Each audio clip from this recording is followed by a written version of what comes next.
That is the Philippine Arena, described as the biggest indoor stadium in the world and hosting the final round one qualifying game in Asia FIBA World Cup qualifying. Philippines, Australia. Great to have you with us on Fox Sports. I'm Matt Russell alongside four-time Olympian Shane Heal. And Shane, 55,000 people is the capacity of the Philippine Arena. We were told it would be capacity, but those pictures have us doubting. Yeah, no doubt about that. And I think the next highest is in the 30,000, and that was at the 1996 Olympics. I don't think they'll reach that amount tonight either. But more importantly, we want to see the Boomers back on song after really stubbing their toe against the Japanese team on Friday. Yep, the 15-game winning streak ended by Japan 79-78. And the winner of this game, Boomers Philippines, will finish top of Group B, both safely through to the second round, which will start directly the road towards China 2019. But Jason Cadee and the Boomers will be motivated after letting an opportunity slip to continue the run, to go to Sweet 16, and the Philippines will pose some problems tonight. Well, they will. They were a tough opposition against the Boomers in the last round in Melbourne. Really hung with Australia in that first half, and only a final margin of 16 or so points. But I think the man most motivated tonight is going to be Matthew Dellavedova. He wasn't great on Friday. Expect him to really bounce back and lead this Australian team. You can see how both teams enter this matchup. The Philippines too strong for Chinese Taipei, and as we mentioned, Australia coming hard late at Japan, but they were too good in Chiba, the home country. As mentioned, Australia and Philippines safely through to the second round, but every win is important as results carry through the stages. So Australia, Philippines and Chinese Taipei are sitting there, but Japan, you will find, will leapfrog Chinese Taipei. They will be the three countries to advance.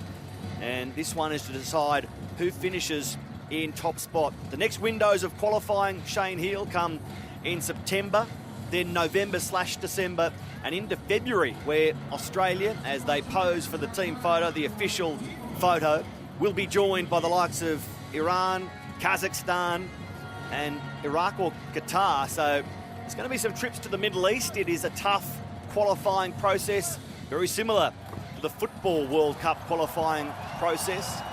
And the Philippines want to win this one and enter the second round by finishing top of Group B. That man is a big factor for them. Quite literally, Andre Blatch. He was quiet against Australia last time, or relatively quiet, 8.7 rebounds, but he showed us the other night in beating Chinese Taipei what he's capable of. Oh, no doubt. When you've played over 500 NBA games, you've certainly got some quality and pedigree about you. And he was good in the first half against Australia in game one, but just ran out of legs. The big fella doesn't look like he's got a whole lot of fitness to his game. And but they didn't have their leading scorer, Jason Castro. He didn't play in Melbourne, averaging 16 points a game. He's going to be tough to defend tonight. This man, Gabe Norwood, is the captain, the 33-year-old veteran. Good to see some Aussies in the Philippines, like there were in Japan on Friday night.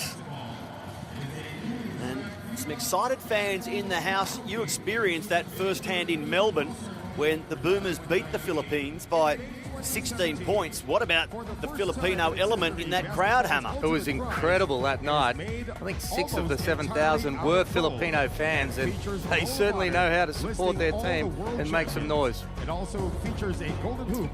Andre Blatch on the screen again. You mentioned his NBA experience, nearly 600 games, 9 seasons, 5 times to the playoffs. He played with the Washington Wizards, who drafted him in 2005, the Brooklyn Nets as well, so his NBA career stretching from 2005 through to 2014. And speaking of NBA, Thon Maker and Matthew Dellavedova on board again for the Australians. Yeah, spoke about Daly before. Only 2 from 11 from the field. Much better in the second half, though. He ended up with 8 assists. I expect him to come out firing tonight and have a little bit more touch. he had an injury-riddled season in the NBA. Only 38 games this season, so he'll be looking forward to getting another game under his belt. Is it up to Delhi, is it up to his teammates, or is it up to the coach to get Matthew Dellavedova firing? Oh no, he'll take control of that. And he just looked a bit rusty to me. I think they will have worked on their offense because they didn't have a whole lot of rhythm. Thought they probably over-subbed a little bit too on Friday night. So I hope that Andre Lamanis lets them play a little bit, gets the right combinations, and then sticks with that combination to be able to get some sort of fluency. Here are the official introductions. Number 4, Chris Golding. Number 5, Jason Kadeem. Number 7, Thon Maker. Number 8, Matthew Dellavedova. Number 9, Mitch McCarron. Number 11, Kevin Leash. Number 12, Daniel Kickert. Number 14, Angus Brandt. Number 24, Anthony Drimmick. And number 27, Nick Kay. Head coach for Australia is Andre Lamanis. Andre Lamanis joined by the likes of Luke Longley, Will Weaver, Adam Caporn, Mark Bradkey, and here's the introduction for the home team.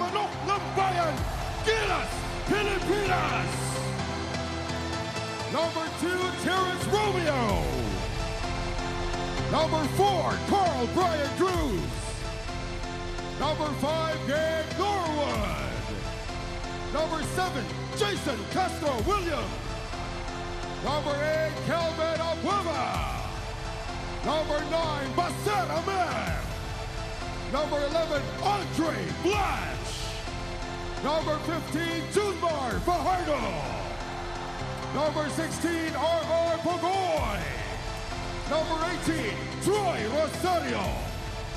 Number 25, Jevin Aguilar. And number 35, Matthew Wright. Head coach for Gilas Filipinas is Chuck Reyes.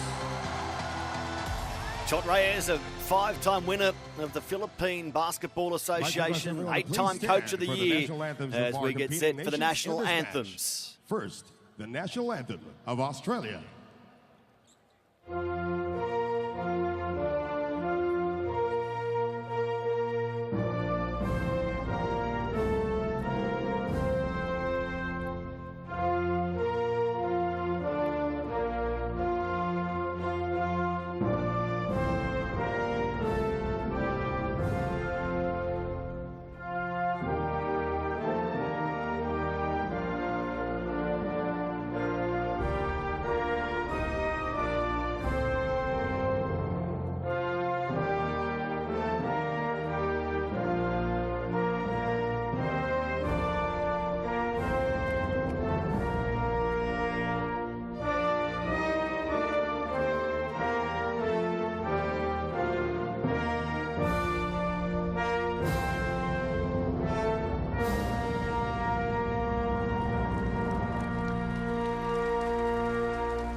Please remain standing for the national anthem of the Philippines to be rendered to us by the Pride of Bulacan, Miss Darlene Joy Santiago. Bayang magiliw, perlas ng silanganan, alab ng puso, sa dibdib mo'y buhay. Lupang hinirang, duyan ka ng magiting, sa manlulupig. Di ka pa sisiil sa dagat at bundok, sa simoy at sa langit mong bughaw. May dilag ang tula at awit sa paglayang minamahal. Ang kisap ng watawat mo'y tagumpay na nagniningning. Ang bituin at araw niya kailan pa may di magdidilim. Lupa ng araw ng luwalhati't pagsinta. Buhay ay langit sa piling mo. Aming ligaya na pag may mang-aapi ang mamatay ng dahil sa'yo. Thank you very much, Ms. Darlene Joy Santiago. The Lupan Hingalarang, or beloved homeland. For this game, Referee, Ahmed And the Al-Bulusi Philippines, from referred to as you might have picked up as Gilas Pilipinas, or the pride of the Philippines, the prowess of the Philippines, loosely interpreted. And We are set for tip-off. Both teams 4-1. from Jordan. Australia losing only to Japan so far, that on Friday night. And the Philippines only defeat against Australia in Melbourne in February, to the tune of 16 points, but expect them to be better here tonight, partly for the reason that they are on home soil, but also they welcome the return of Terence Romeo, Jason Castro, Troy Rosario, veterans of the Philippine basketball setup. Can Mitch McCarron, will Anthony Drimmick see game time tonight? All those questions about to be answered. And as we look at some of the stats regarding the Australians, I'm keen to see whether Kevin Lish can show more than he was able to against Japan. Shane Hill, 13 minutes, didn't score a point, just the one shot. No rebounds, no assists. He spent 13 minutes on the court for precious little. Well, we know he's a quality player, so we expect him to bounce back tonight. It wasn't one of his best performances. Just looked like he was without a little bit of rhythm as well, like the rest of the team. Really, Chris Goulding was the only one that was any sort of form. He had the hot hand. He led the team in scoring, and he looked like he was in for a potent night. I hope they go to him early, because we know when he gets going, he gets one, he can hit two, and really get a string of baskets. It's the same starting five for Andre Lamanis as he sent out against Japan, a game where Goulding led the Australians, 22 points on 8 of 12 shooting, 4 rebounds, 3 assists. We expect the Philippines, as we look at their numbers here, to go heavily again towards Andre Blatch, but also the sharpshooters like Troy Rosario, Gabe Norwood, and Terence Romeo, a 5'11" point guard. Well, we spoke about Castro being their leading scorer, but big fella in the middle, number 15. Watch for when he comes off the bench, Fajardo. Another player that's certainly capable.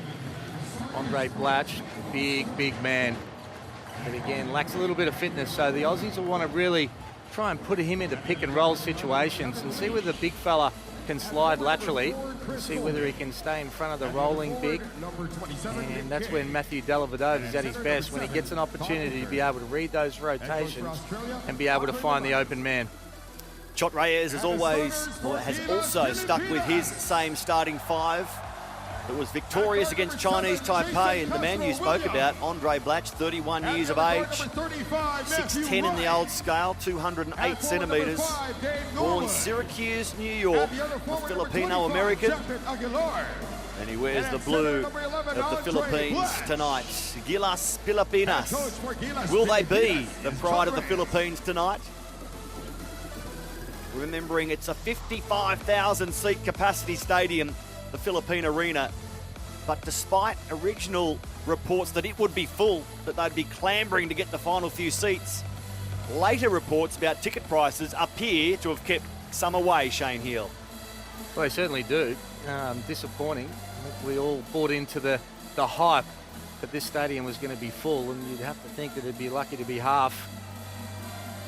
Looking at that, but they'll still create a little bit of atmosphere, I would have thought, tonight. Another good challenge for the Boomers to bounce back.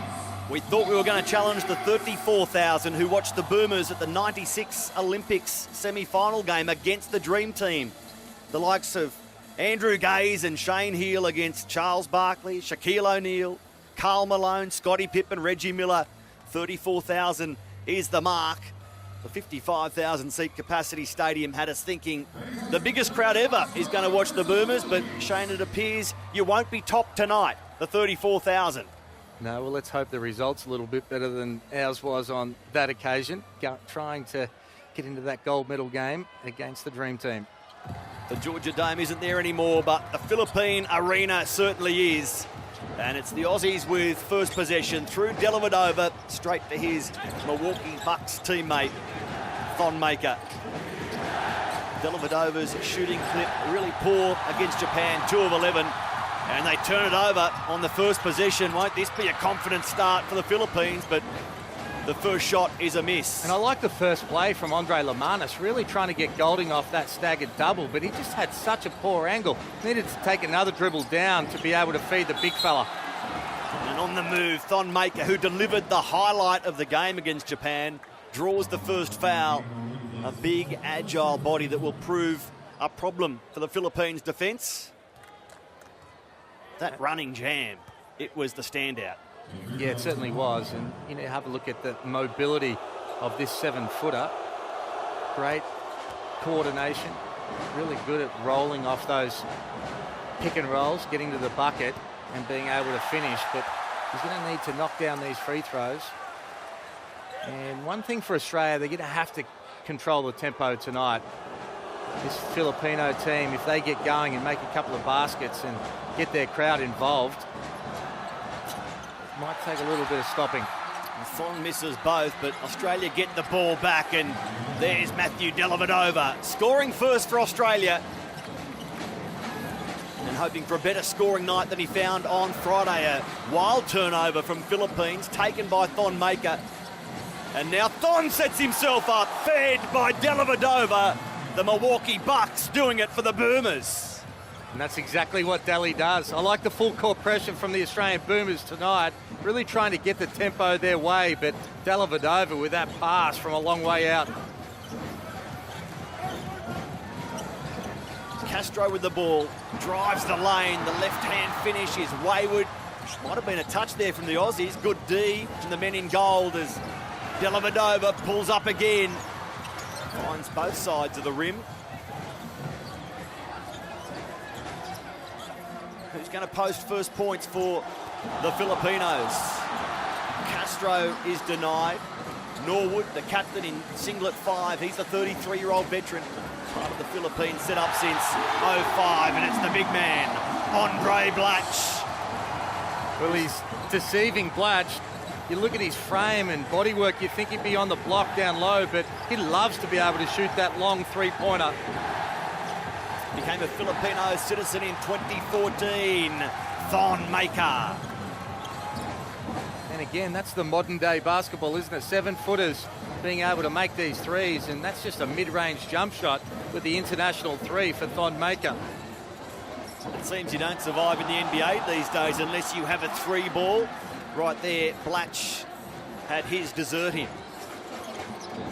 The big man in singlet 11, colourful life, Andre Blatch. He was actually shot through the chest as he was the victim of a carjacking, but thankfully survived to go on to play for the Philippines. And Kevin Lish takes only 2.5 minutes to score more points than he did in all of Friday night. Lish off the mark. Well, it's a great baseline cut from Kevin Lish, and Nick Kay with the pass over the top.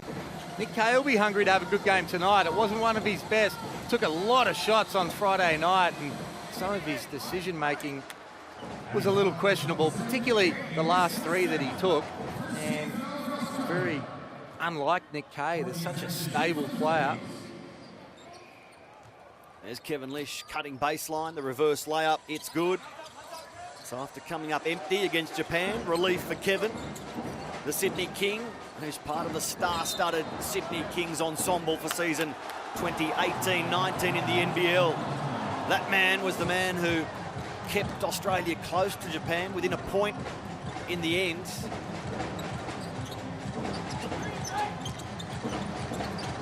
So 3 minutes gone, good lead to Australia, but some miscommunication sees them give it back to Philippines. Shane, when they met in February in Melbourne, the Philippines actually outshot Australia, 44%, 41. The Boomers did own the rebounding. The real difference came at the free throw line.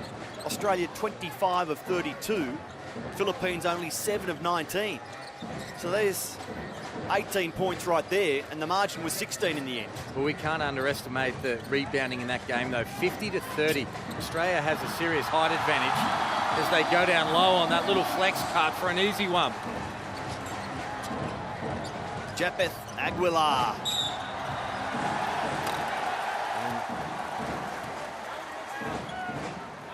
Foul called on the other end, Shane, but Aguilar, he's going to be the 31-year-old. He will be a threat throughout this game for the Australians. A good pass from Blatch as well, but just no communication on that little flex pick. And at the offensive end, Australia just looks like they just don't have their timing as well. A couple of those on-ball screens, Dellavedova driving into a crowded keyway the first time, and Kay missed the pick and roll, any sort of contact at all, the possession before. Blatch hard into Nick Kay. Foul called on the Australian. There's been a fair bit of contact that's been let go by the referees so far in this game, particularly on the ball carrier. So Kay with 2 fouls early, sits. Daniel Kickett enters.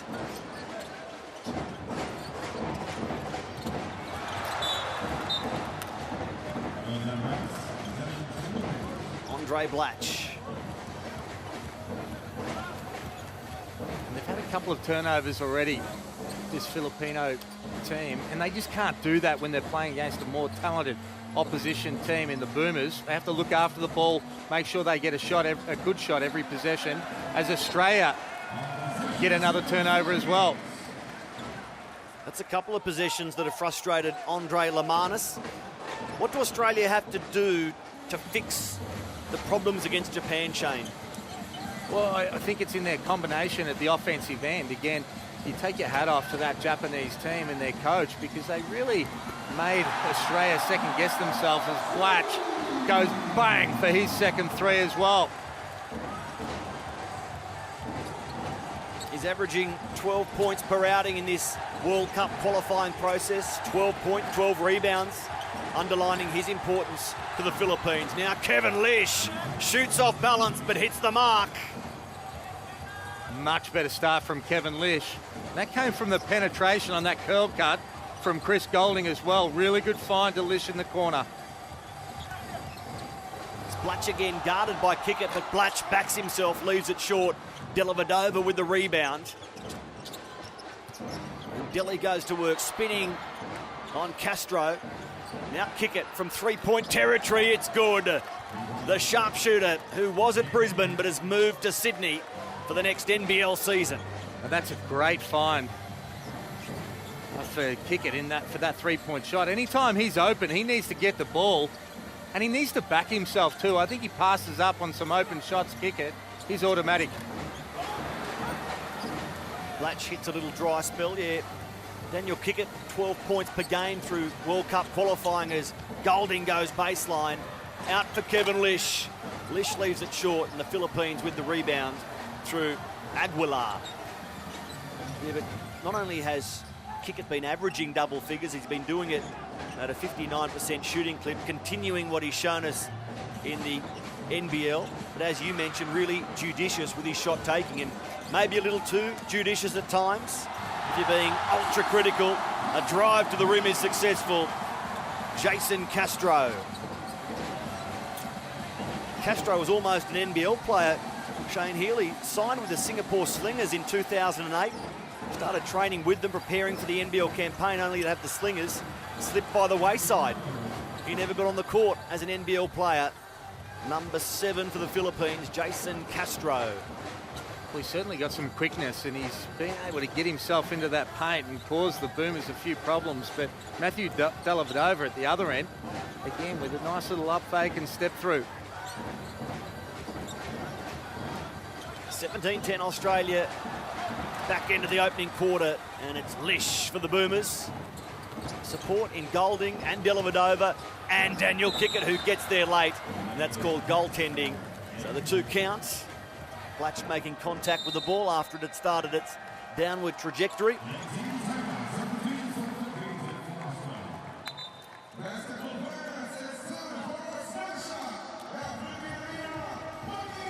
We will head for a timeout called by Chot Reyes. Well, Australia is shooting 8 from 10 from the field so far in this game. Much better than they were on Friday night, and 6 of those 8 baskets have come off an assist as well. So really good start from the Boomers.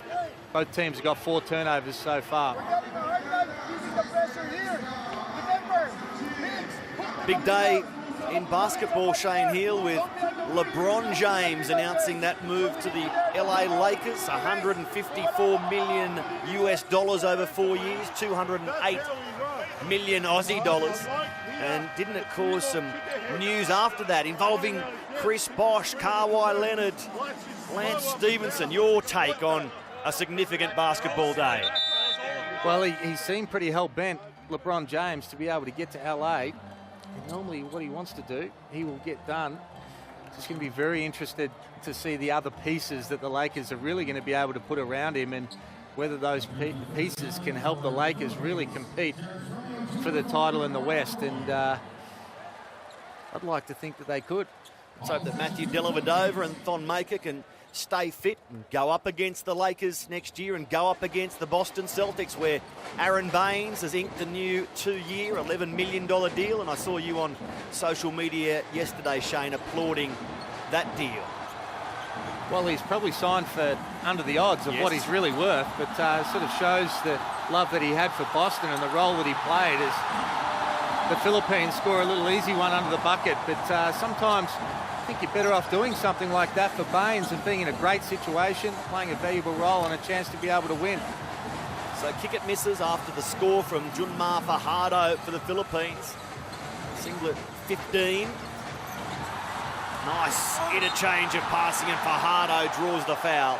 Couldn't get the finish, but this man is fresh from his FIBA career high. 22 points against Chinese Taipei on Friday, 9 of 12 from the field, and he starts on target again. Well, we spoke about him pre-game, Fajardo. He's playing a valuable role, and you're seeing he wants to play closer to the bucket. The big fella Blatch, he wants to step out and play along that three-point line and spray them up. It's a good little combination they've got going there.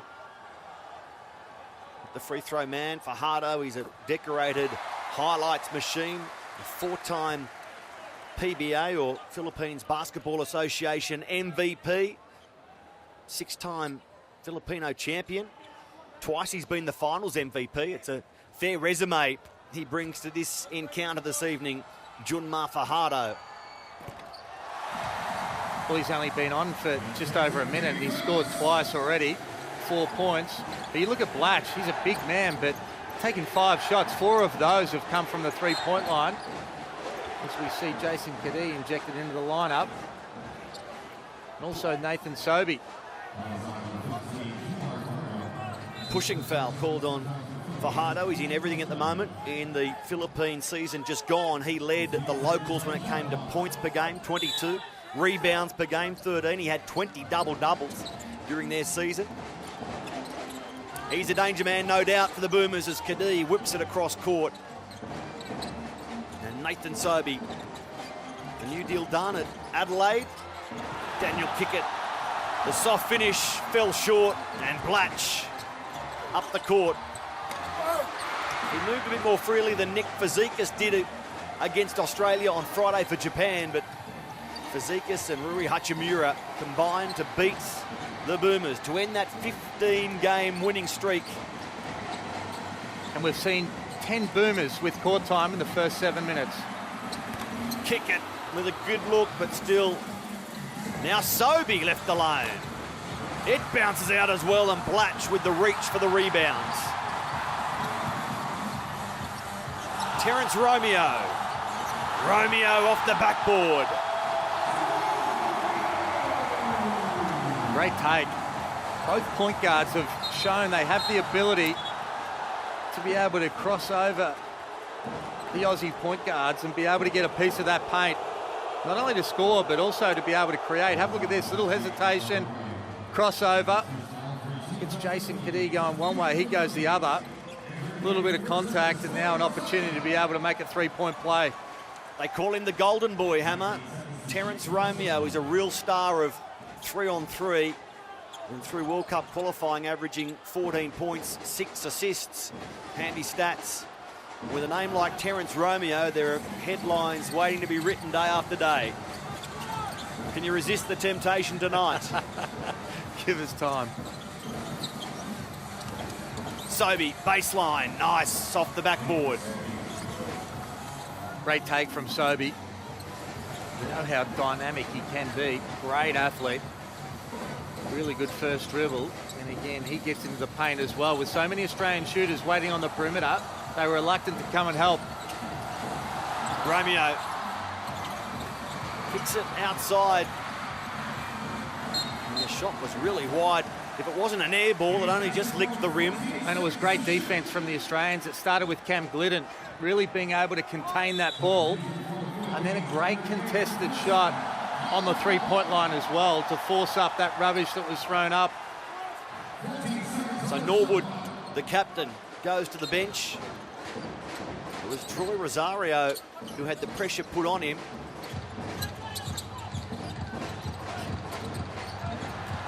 Philippines, no good. Roger Pogoy, the miss. So Australia by 5. Having trailed for most of the game against Japan on Friday. Still, Daniel Kickett having an off night. Nathan Sobey with the clean-up and score. He had just the 2 points against Japan on Friday and has already blown past that against the Filipinos. And a great start from Nathan Sobey. And have a look at him now. It's really opened up him on the defensive end and his enthusiasm as well. But when you come off the bench like that, you want to get yourself some offensive rebounds. A couple of deflections. He's able to pull through and score, getting to the bucket as well. As we see Anthony Drimmick making his debut for the Australian team as well. Late call-up.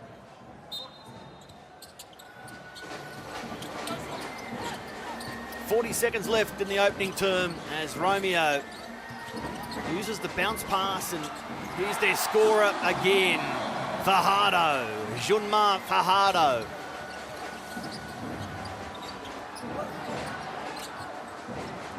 Cam Glidden moving from Cairns to Brisbane in the NBL. And as the Bullets reload, Anthony Drimmick, no court time against Japan, but early game time here.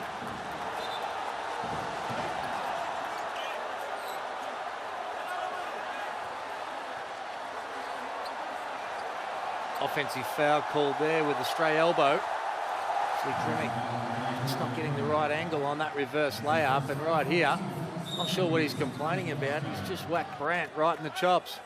Calvin Abueva, nicknamed the Beast and aptly named after that highlight / lowlight.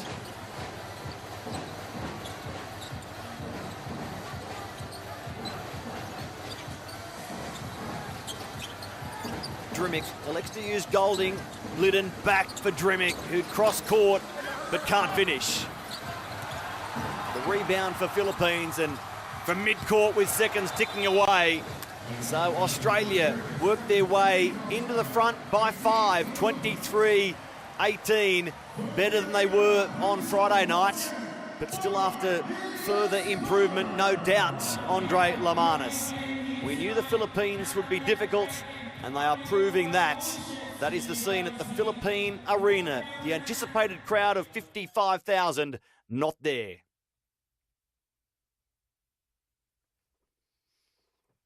So here's some highlights to put us in the mood for what is coming in 2019. The World Cup in China. 32 teams to battle it out for world honours. Philippines and Australia advancing to the second round already as we look at the stats from the first quarter. And the shooting of Australia, very smart. I'd like the three-point shot to improve. Well, they've actually taken more threes than they have too, and have a look at those percentages. And the moral of that little graph is they really want to be able to attack the paint a little bit more, go inside, shooting the ball at 78% when they take it from the two-point line. But they'll find their range as well. There's been a lot of open shots for the Boomers, and a lot of drive and dishes, and some of their better three-point shooters, I'm sure, will come to the party in the second quarter. It was Chris Golding almost in isolation against Japan. He's had a bit more assistance so far here today. Kickett nailing an early shot, but then hitting a dry spell. And each time it looked like the Boomers might be able to open up a double-figure lead. The Philippines came at them and go to the break, the first break, down by 5. Coach Reyes and Lamanis. And there's Terence Romeo. Onto the court late, Calvin Abueva called for that offensive foul. And already a number of Australians scoring more points in the first quarter than they did against the Japanese. So the signs are there. Can they go on with it? Jason Kadee. He's another to move in the NBL off-season from Sydney to Brisbane. The player movement in the Australian competition has been extravagant.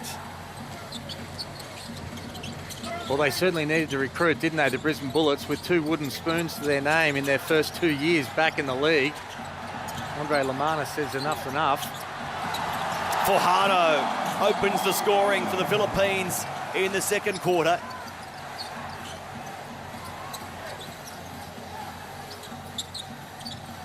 Up to 8 points for the game. Junmar Fajardo. Now Golding draws the foul.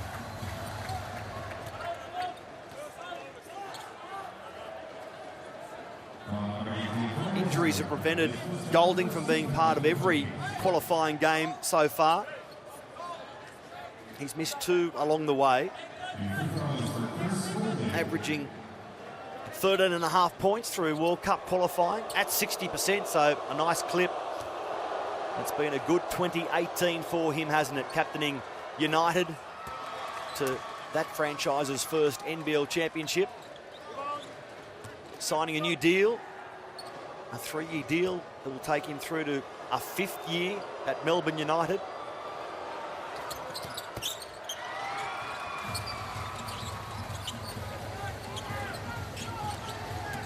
And next season will be busy as well for the NBL players because they'll balance league commitments with World Cup qualifying. 3 more windows to come, including Shane Heal, a trip to the Middle East just before the final. So my understanding is the regular season will have, again, a window for World Cup qualifying before the finals, and that window will involve a big overseas trip for the Boomers in the NBL. Well, it's just part of modern-day basketball, isn't it, where you have to be able to juggle your commitments playing for your club team, but then being able to switch on and be able to go and represent your country, which is always such a big honour. So the players certainly won't complain, but it comes with some challenges as well. Abueva gets the ball back and throws it into Drimic, so Philippines keep possession. Quick thinking from Calvin Abueva. 6 times he's been a Philippine Basketball Association All-Star. But he won't start in the minutes to come as he heads for a breather. Gabe Norwood with the inbounds for Terence Romeo. Romeo with the step back. Without the finish, though. Pulled down by Rosario. A good rebound, an area they need to improve on after falling to Australia in Melbourne in February. The turnover for Kadee. Up the floor quickly. Drimic scores. He wants the foul as well. There's no love from the officials. Good finish from Drimic and good pass from Kadee, but it all came down to Cam Glidden again. His defence on the point guards has been exceptional. 2 times now in that last possession, he was able to contain the point guard. The second time, he got a deflection that started the offence for the Boomers.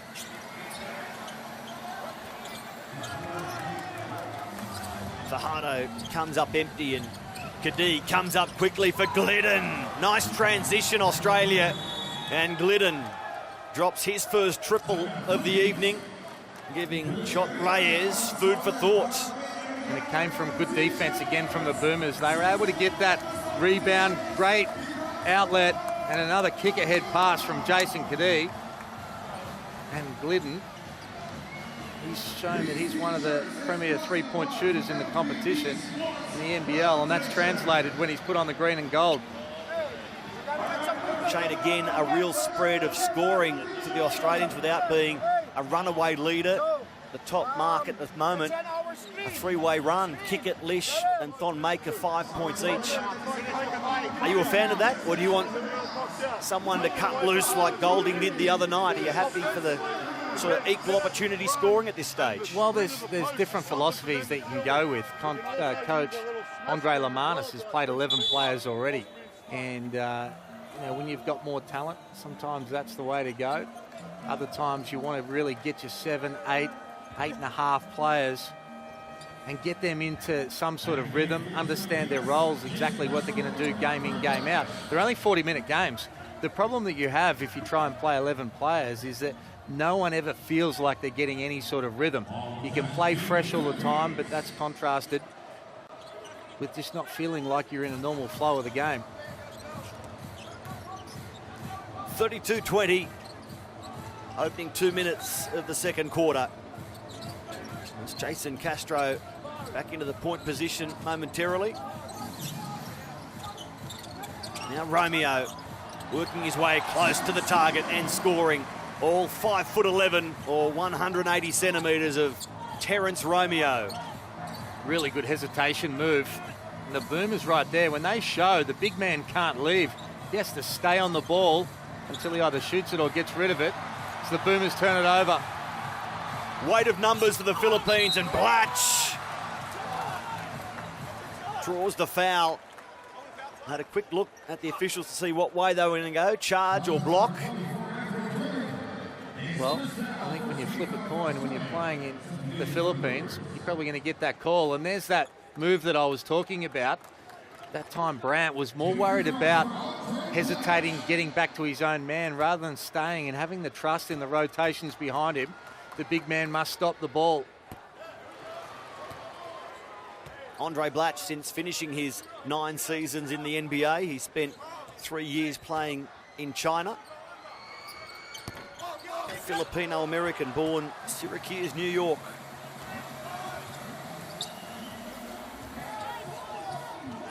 Averaging 30 minutes per game through this World Cup qualifying process so far. Now, Brandt spinning on Fajardo, and Angus Brandt, tough bucket, made to look easy. Great move from Brandt. Looks like the Aussies have learnt from the problems they had against the 2-3 zone from the Japanese team on Friday. They really went around that zone rather than trying to go through it. That time, they pierced the heart by getting Brandt right in the middle of the paint.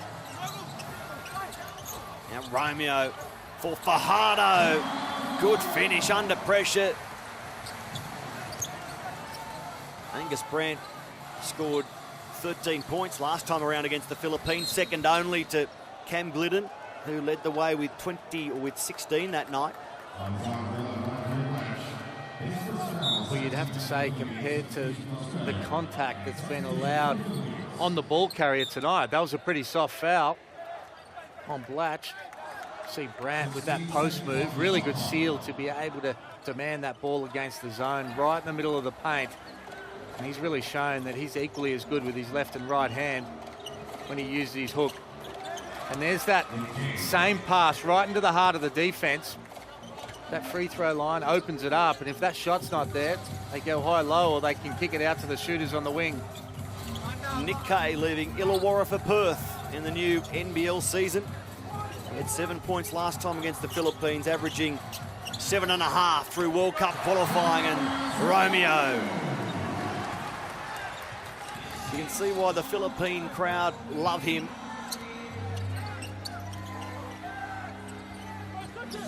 He's a local of Manila, 10k south of where this venue is, Philippine Arena, and Nathan Sobey. He's having a smart shooting night. Sobey's been good since he came on the court. 7 points now in 4 minutes. Good extra passing from the Boomers to find the open man.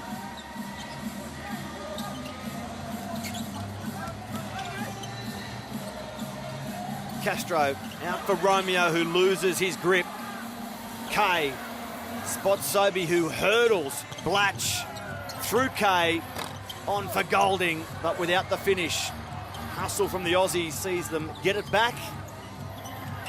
Sobey to Kay in the corner now, who does well to maintain possession, and he's forced a foul on Fajardo, Junmar Fajardo. You know, the Philippines have been notorious slow starters through this qualifying process and in their warm-up games as well. So bear that in mind as they trail by 12. They have come with a flurry late to go to that 4-1 record through qualifying. So they won't be panicking despite a 12-point deficit early. They've been here before. Golding might make it 15 and does from similar range to where he shot a big three against Japan late to get it back to 1. Chris Golding, that's a bomb. Well, that's deep. And we know that's what he's capable of. And history will tell you, when he makes that first one, there's more to come in a flurry. Andre Blatch. I was going to say nice ball control. Then he loses it. Back to Blatch. That's his role. Down low, just depositing 2 after 2. Now the Aussies get away, and Nick Kay, easy layup. A defensive breakdown a couple of times. Sits it up for Thon Maker, who can't finish. What a pass from Dellavedova off his knees. That was shaping as the second Dellavedova Maker alley-oop. Golding, as the game gets a little wild all of a sudden. Golding, at least he scores. It's all a bit scrappy over the last 60 seconds, Shane Heal. Well, it was scrappy, no doubt about that, but not enough love for Delly with that pass off his knee.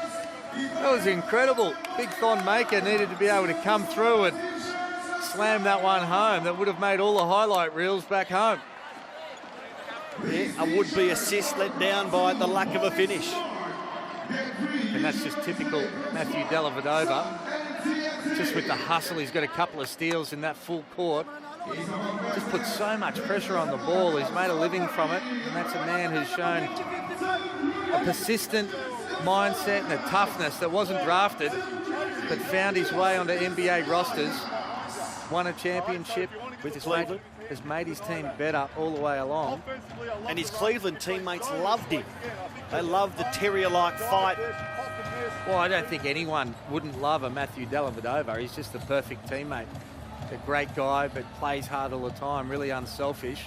Somebody that wants to play the sort of defense and create and get assists for his teammates is somebody, particularly if he can score the ball, that you just love playing with.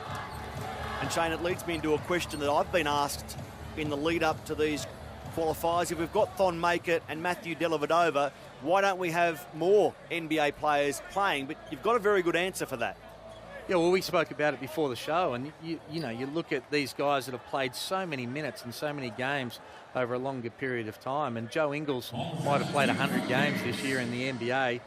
You need to be able to have that downtime in the non-World Championships and Olympic years, because when they go back to the NBA this next season, they'll go straight into the World Cup campaign, straight into the NBA again the following year, and then straight into the Olympic Games. And, you know, one thing I love about this current crop of NBA players is they are still very, very passionate about playing their off-seasons for the Boomers, and we shouldn't take that for granted. And you look at Matthew Dellavedova, he only played 38 games this year, so a little bit underdone, and he's probably looking forward to getting back and actually playing some games in the off-season in the lead-up to another NBA season. He had knee tendonitis and an ankle sprain limiting him to that 38-game regular season, and Thon Maker, 21 years of age, so he has youth on his side, but also not the minutes that some of the Aussies played through the long and arduous NBA season. Yeah, and he would have wanted to get a taste of playing for Australia. And it's a completely different game, playing international basketball, than the NBL and the NBA. So for him being involved in the team for the first time and trying to make his mark for next year, when it's going to be tough making the team. It doesn't matter whether you play in the NBA or the NBL or Europe. It's going to be tough to make that team because there's so much quality that the Aussies have now playing around the world. Dellavedova leaves his shot short. The Aussies by 16, doing it comfortably as Blatch tries to get to the rim. He was lumbering towards the target. The Aussies stopped him, and now Thon Maker can't take the pass from Dellavedova, but the whistle saves Thon. The Philippines haven't beaten Australia since the 1974 World Championships, where they did it only just 101-100. There's Thon Maker making life difficult for Andre Blatch. He just slapped that from Blatch. But why wasn't that an unsportsmanlike foul at the other end? Surely there wasn't a play on the actual ball. Thon Maker was in the air, and the Filipino player simply just pushed him in the back. Lish floating through the air and getting his shot to drop. Kevin Lish a little cold on Friday, but warming to expectations tonight. Well, up to 7 points, but he only played a dozen or so minutes the other day. You know, I've seen him nearly every day at the Sutherland Basketball Stadium, putting in his work in preparation for this. Castro, Shane. Jason Castro with a big three. They need a little run. And that will come from the defensive end. Can they stop Nathan Sobey? The answer is yes. Pulled down by Gabe Norwood. And they're off again. Castro elects to use Blatch.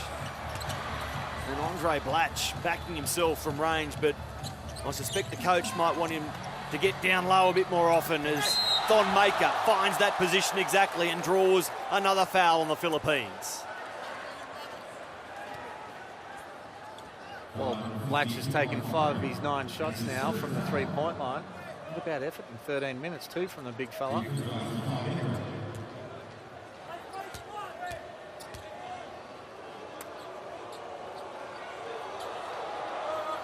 Australia have really spread out the scoring as we spoke about before. Golding, Lish and Sobey all with 7 points each. For those who haven't caught up on the Thon Maker story, from South Sudan to Uganda as a refugee, then Australia, to Perth as a 5-year-old, to Sydney, then back to Canada for his schooling, and eventually into the NBA with the Milwaukee Bucks. It's a great story of family love, of persistence, of travel, and he reaches one of the biggest, brightest leagues in the world, but takes great pride in coming back to represent the country that adopted him, Australia. And there's a nice bucket from the Philippines. He was courted by Canada, Thon Maker, but said, no, it's Australia. No decision, really. I agree, as Maker leaves it short. The Aussies by 14.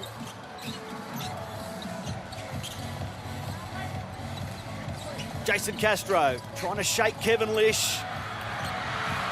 And Lish comes out on top. Then he throws it over. Gabe Norwood, the ball security not great in this second quarter. The bucket won't count. Charging foul called on Junmar Fajardo. Well, he's got the ability, Chris Golding, at the best of the time to go down like a rag doll. There's a fair bit of contact from Fajardo, but no doubt that Chris Golding was going to exaggerate it a tad. No prizes for guessing what the crowd made of the decision. And maybe a few Adelaide 36ers fans having a little chuckle as they watch Golding go down there. Yeah, they might have been barracking for him on that occasion. But there was really no need for Fajardo to make that sort of contact. Golding was right under the basket. He had the height advantage. He really just needed to turn around and put it in. Look at the fast break points, Australia in control. Of course, I refer to Golding because it was Melbourne and Adelaide fighting out a gripping, one of the best NBL Grand Final Series. Golding, the captain, an agent provocateur at times. Well, didn't that get a bit personal at stages? Two great teams going at it. But the Aussies tonight, 78% from inside the 3-point line. Have been exceptional. A lot of those, as you said before, have come from transition points. They've done a great job of hustling in the full court, forcing some turnovers as well. And 14 assists for the Australians tonight. Been a great team effort from only 20 baskets as well. So 70% of their baskets have come from a teammate. Really good trait. And on the defensive end, they've been able to force 11 turnovers already in this first half off the Filipino team. Well, the Philippines ranked 30th in the world, Australia 10th. They've been to the Olympics 7 times, us 14 times. And we spoke about it Friday. I mean, we're not really a 10th ranked team. No, they are the official FIBA ranking numbers though. Yeah, but... Okay, where do you have us, Shane? I've got us in the top 4. I've got no doubt about that. And, you know, I thought the boys were unlucky not to come home with a medal. Have a wild list for me. US 1. Where do we go after that? Well, I really think we're, you know, in that next bracket. I really think we're as good as any other country in the world. We put all of the talent that we've got on the court at one time. Still a lot of work to be done. You can't take that talent for granted. But I really think that the foundations have been laid. It's an exciting time for Australian basketball, and, you know, start blooding some of these guys. But then there's a lot of other guys as they get a little steal here. And the foul called on Thon Maker. Andre Blatch continuing to back himself from outside the arc, and luckily for Andre, the ball was collected by Japeth Aquilar. It was stolen by Aquilar, and then he draws the foul on Thon Maker. When you talk about the talent we've got coming back into this team, Matty, and guys like Ben Simmons that will come into this team, only young, but I just think we're cherry ripe as far as our age and experience with guys like Joe Ingles that have been there and done it before. Aaron Baines now at a perfect stage in his career. Paddy Mills as well. Still think Andrew Bogut's going to go around and really add to the Boomers team. And then young guys like Jonah Bolden that potentially can come in as well and give a totally different look. Dante Exum, again, you'd feel like his best basketball's in front of him. So certainly exciting times. Good to see Andrew Bogut up in Queensland over the weekend, giving back to Australian basketball with coaching clinics. A man who's reached such glorious heights as Andrew. Well, it was a great effort, but it's a full-time job following him on social media. He's very busy indeed. Busy. Punching out those tweets. We love them. Here's Cam Glidden for Daniel Kickett left open. Do not do that to Daniel Kickett. He is too good a shooter to give a look like that to. Just before we leave Andrew Bogut, he wants the World Cup to be bigger than the Olympics. A little bit like football's World Cup. Do you see that happening? Well, I like his mindset. It's a standalone event that you can really build up. Much tougher to be able to win a medal at the World Championships or World Cup. 32 teams, obviously, at the World Cup, only 12 at the Olympics. But, with the pride and camaraderie and all of the sports around the Olympics, it's certainly going to be tough to be able to top the Olympic Games as far as prestige. But well, it does seem to be heading that way, given the football-like qualification process now adopted by FIBA, given the fact that you're going to have 32 countries fighting over that period in China in 2019 to be world champions. And conversely, basketball at the Olympics also adopting a 3-on-3. I wonder whether that might ultimately become the Olympic contest, with the 5-on-5 game being the World Championship as the Everest. Well, potentially, because we've seen with so many other sports adopt to the short form of the game of what people are interested in.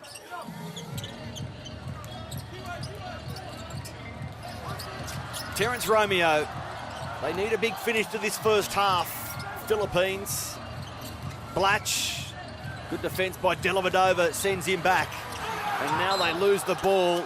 Jason Castro. Only 0.6 of a second left on the shot clock. That 9 seconds is the game clock left in the half. They have to get something to the rim for this one. So inbound and shoot. It will be Romeo, who's off the mark.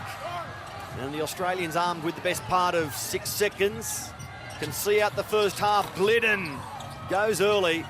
And that's the end of the first 2 quarters. A good half for Australia. They have it in their control. 52-37. The winner of this finishes top of Group B in round 1 of FIBA Asia World Cup qualifying. And the Boomers right on track. It's been another team performance. As we run through the stats, the Australians 3-ball improving a little in that second quarter. The rebounds actually with the Philippines, a great improvement for them. And all 3 blocks going to Australia. The Philippines also committing the more turnovers. So it started with a Thon Maker, Matthew Dellavedova alley-oop play. A spectacular beginning at the Philippine arena. Capacity 55,000, but sadly, Shane, not nearly 55K in the house. And the home team unable to reach the heights they really thought they might be able to against the Boomers. Well, the defense from the Australian Boomers has been so much better tonight, and they've really held this potent Filipino team to 41%, only 25 from the three-point line. At the other end, Australia's been on song. They went missing at the offensive end on Friday night against the Japanese team, but tonight they've been able to make some adjustments, come with a whole lot more confidence. And guys like Kevin Lish, that really didn't have great games on Friday, have really been able to bounce back and be able to put some points on the board at a high percentage. Anthony Drimmick didn't see any game time against Japan. He'll be enjoying court time tonight. Just south of Manila, the Philippine Arena in Bilancan. And this man, Terence Romeo, showing some signs that he could spark the home side. But whenever they hinted at a little run, there was an answer like this from Chris Goulding. There was, and Australia's done a much better job against the 2-3 zone, being able to create some easy points. And at the defensive end, it's the full court pressure of the Boomers that's been able to create some deflections and get some in transition as well. So, but you never write off this Philippines team, especially in front of their home crowd. They can get excited, they get a little bit of momentum, and Australia's going to have to keep up their decision-making and ability to be able to stop at the defensive end to ride this one home. They have some veterans of Filipino basketball in their squad. They have some exciting new arrivals. They have the ability to bridge this 15-point deficit, but they will need a much better second half than we've seen from them. Remembering, both teams 4-1 heading into this contest. So, top of the group, the final spoils in the first round of qualifying will go to the winner. We are going to have a break here on Fox Sports. The second half from Bulacan, not far away. But after the break, we'll remind you about where it went wrong for Andre and the Boomers on Friday night. Highlights from their 1-point loss to Japan when it was Rui Hachimura and Nick Fazekas frustrating the Boomers. A break, and then we're back with more.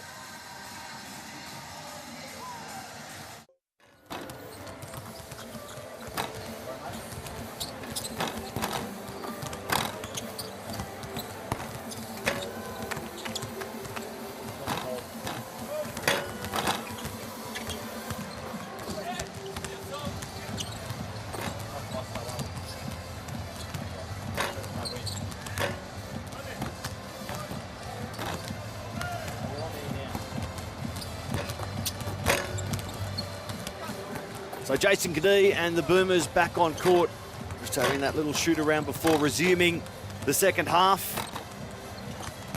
In control of the game at 52-37, but what can Nick Kay and co do from here? Shane Hill, if you're coaching the Boomers at the break, what have you said? What do you want from them in this final half before we say goodbye to the first phase of World Cup qualifying?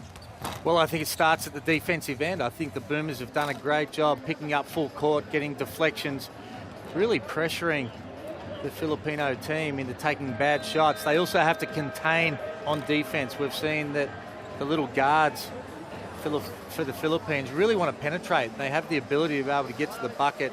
Done a good job on the scouting report with Blatch as well, really trying to contest his three-point shots. But at the offensive end, it's been the ability for the Boomers to be able to throw the extra pass. They've been impressive tonight at the offensive end. They've been unselfish, and the points have come from a range of different people because Andre Lamanis has really subbed his team tonight. Shane, they've had 10 different scorers in the first half, Australia, led by Daniel Kickett with 8, behind him Sobey, Goulding, Lish, all with 7.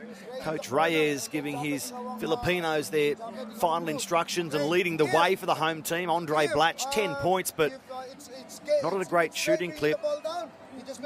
He's had 3 of 10 made, and 6 of his shots have been from three-point land. 14 rebounds for, well, he's had 7 of the team's 14 rebounds. So Andre Blatch, important to some extent, but he'd like to see that shot start to drop more regularly. And Junmar Fajardo, the other with double-figure points, he has 10 points. So there he is, Andre Blatch.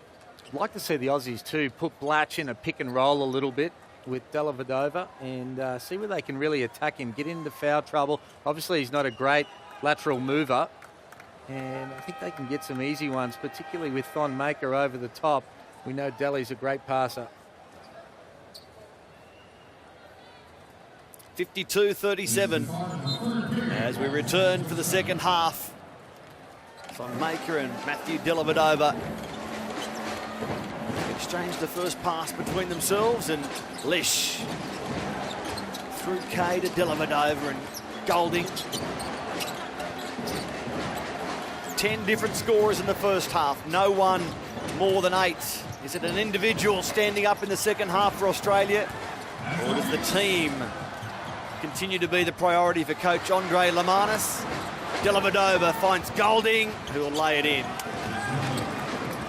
Good job by the Aussies getting up full court, but real soft turnover from the Philippines. And they're the sort of turnovers they really just can't give to Australia if they're going to make any sort of dent in this lead. Norwood can't score, but he picks the pocket of the Boomers and has support back for Norwood, who's under pressure now. The interchange with Jason Castro could have been a little more slick. And it must be said the second half is starting like the first finished. All a bit wild, all a bit scrappy, but Matthew Dellavedova thought it was in a couple of times.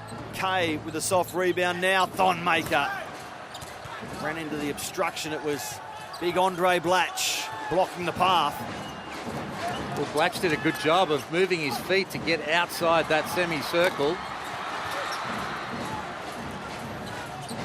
Castro empty again, and it's Kevin Lish just slowing it down. Dellavedova. And Nick Kay puts it on the floor, then goes over the top of the hole. Wow. Glass looked as slippery as what the floor does right now for Nick Kay. Castro gives it to Lish. So turnover after turnover to start this third term. Well, it really has been a terrible start for the Philippines in this third quarter. And they've hardly even been able to get a shot up. These turnovers that have been created, but they've been soft ones. They really need to be able to get it down, get it to their key players, move it through hands and get a shot every single possession if they're any chance of being able to beat this more talented Boomers lineup. The Philippines trying to make the World Cup or Championships for the 6th time. Here's Nick Kay. That's good. That's 3 for Kay. And the Aussies chasing their 12th World Cup appearance. They were 5th in 82 and 94. They'll want a medal this time next year. Well, it's August, September 2019 in China, the World Cup. As Dellavedova spots Thonmaker. That's the sort of finish Andre Lamanis was after. And for the second time, it's the Bucks duo dunking on the Philippines. Well, and he makes it look so easy, Matthew Dellavedova, of where he threw that pass from. Right on the money for Thonmaker, who just tucks it home. It's clearly evident they spend a lot of time on court together, be it in game time in the NBA, but just as much so in practice. Well, he threw that from the back court then, Matthew Dellavedova. Just put it right on the money for Thonmaker. And when you're that tall, athletic and long, you certainly know what to do with it when it's served up to you like that. It was Delhi's 4th assist for the game. He had 8 against Japan. Most of those came in the second half too, Matty. Really didn't do much in that first half. It looked like he just didn't have any sort of momentum or rhythm, or, you know, we've spoken about the fact he spent a bit of time on the sideline as Chris Golding gets the tech.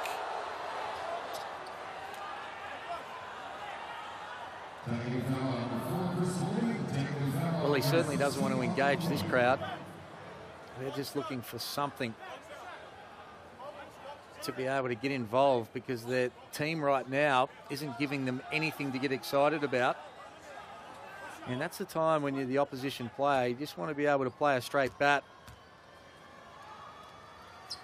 I think it's fair to say they showed more fight in Melbourne when they first met the Boomers. Well, they did. They were great in Melbourne, and the crowd were as well. So parochial. I certainly love their basketball. It's a great extra pass again from Kevin Lish.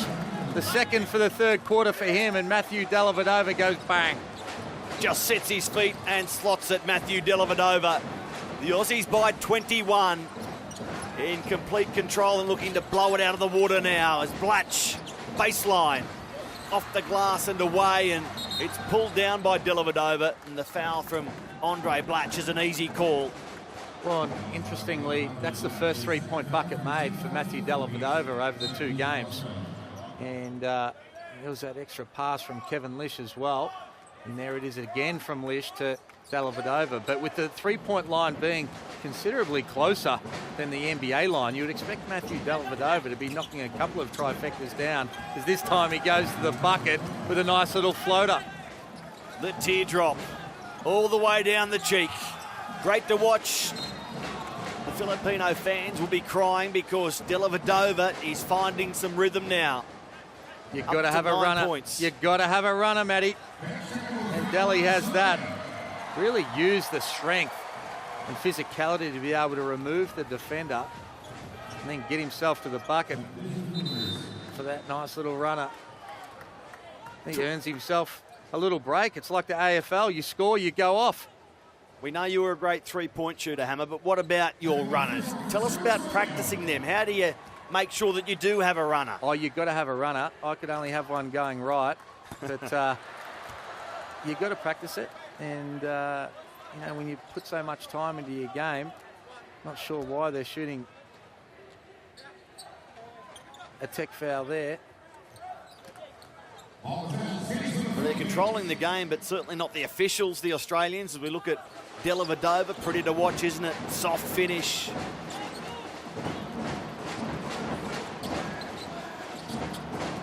They beat the Philippines by 16 in February.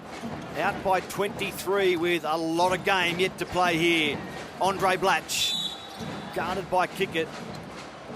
And he draws the foul on Daniel. Well, that's a foul you really don't want if you're Andre Blatch. He'd already made a great little spin move, got himself right under the bucket, and the foul was called. But that's a mismatch for them down low. If I'm the Philippines, I'm going to Blatch on Kickett most times down the court. If the Aussies have to come and double or give any sort of help, it's going to open up the three-point shooters on the perimeter. So Blatch will go to work again on Kickett, spinning the other way this time. Andre Blatch using his size, using his bulk, using a bit of speed in the spin to put Kickett in the cycle. And that's that mismatch we're talking about. We know he can go outside as Kickett comes back and gets himself to the line. We know Blatch wants to be able to spray up those threes, but there's no doubt he has the ability to be able to play with his back to the bucket. Have a look at this. Great little spin move.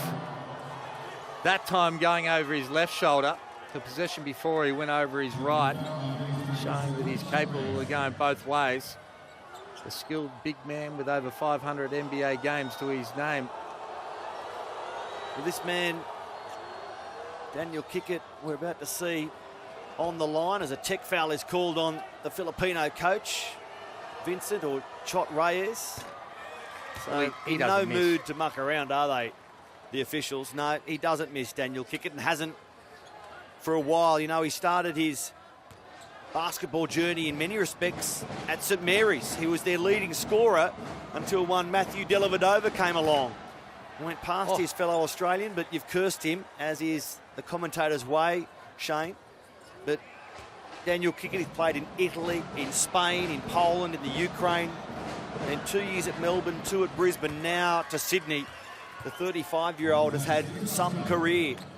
Well, and he's a great pickup for the Sydney Kings as well. I think when you add Andrew Bogut down low, and you've got a legitimate centre and a great passing centre in your franchise, he's going to be a great four-man that you're going to be able to put on the perimeter. There'll be no help coming, because if Kickett's left open, we know what happens.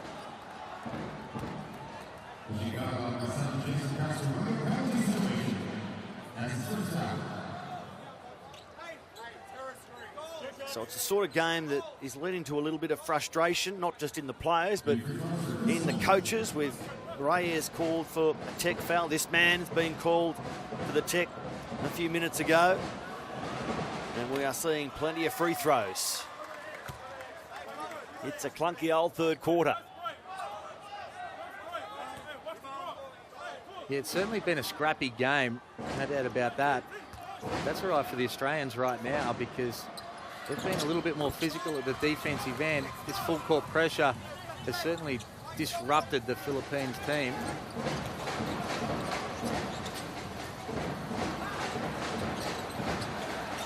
The Philippines need some buckets. There's a second effort, and it's a good effort by Japeth Aguilar.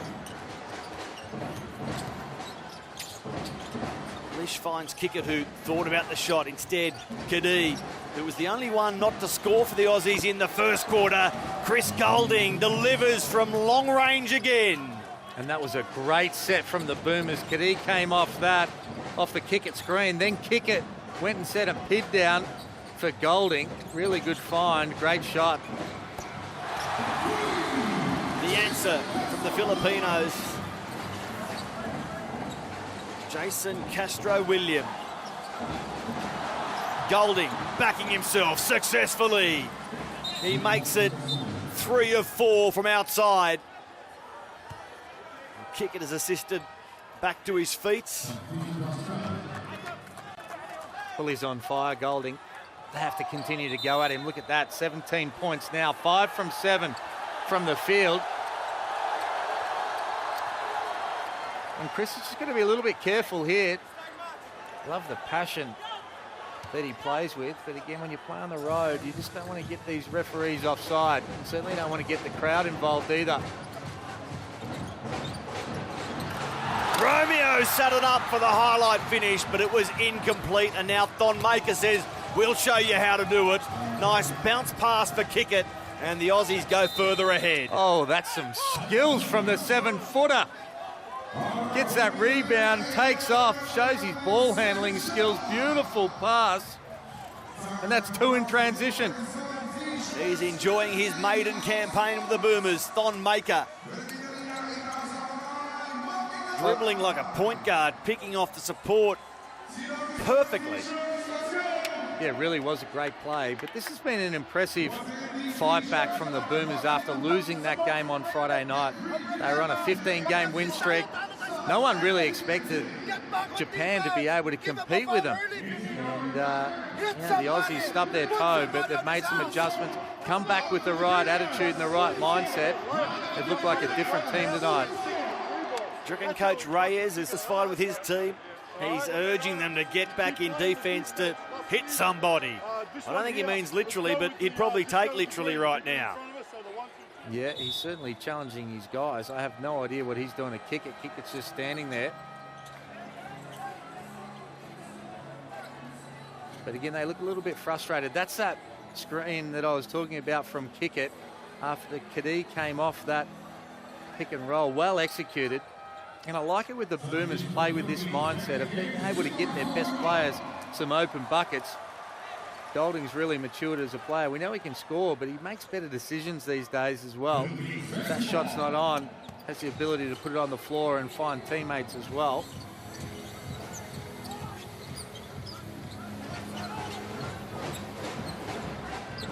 The Philippines still to use a couple of their players, including Basir Amer, whose nickname is the Hammer. Shane, I'm intrigued to see whether he gets court time and how he performs. I hope he does the name justice. And that will stay with the home team. Enough peroxide on that Hammer. There's none.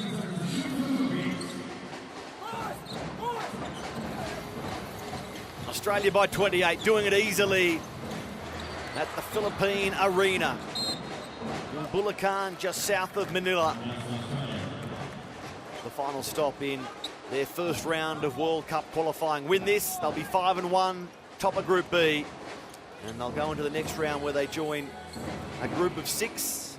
Top 3 will qualify for the World Cup in that second group, and there'll be a lucky 4th team as well. Here's Goulding again. He just can't miss from downtown. Just keep feeding Chris Goulding. Well, and it's just a great play again. Chris Goulding really ran over the top of that screen to the keyway and then came back the other way. It's all happening now. Oh! And this has got wild in the Philippines. Out of control in the Philippines. Punches, kicks, fans. The bench is cleared. You are kidding me. This is out of control. This could well see the game abandoned.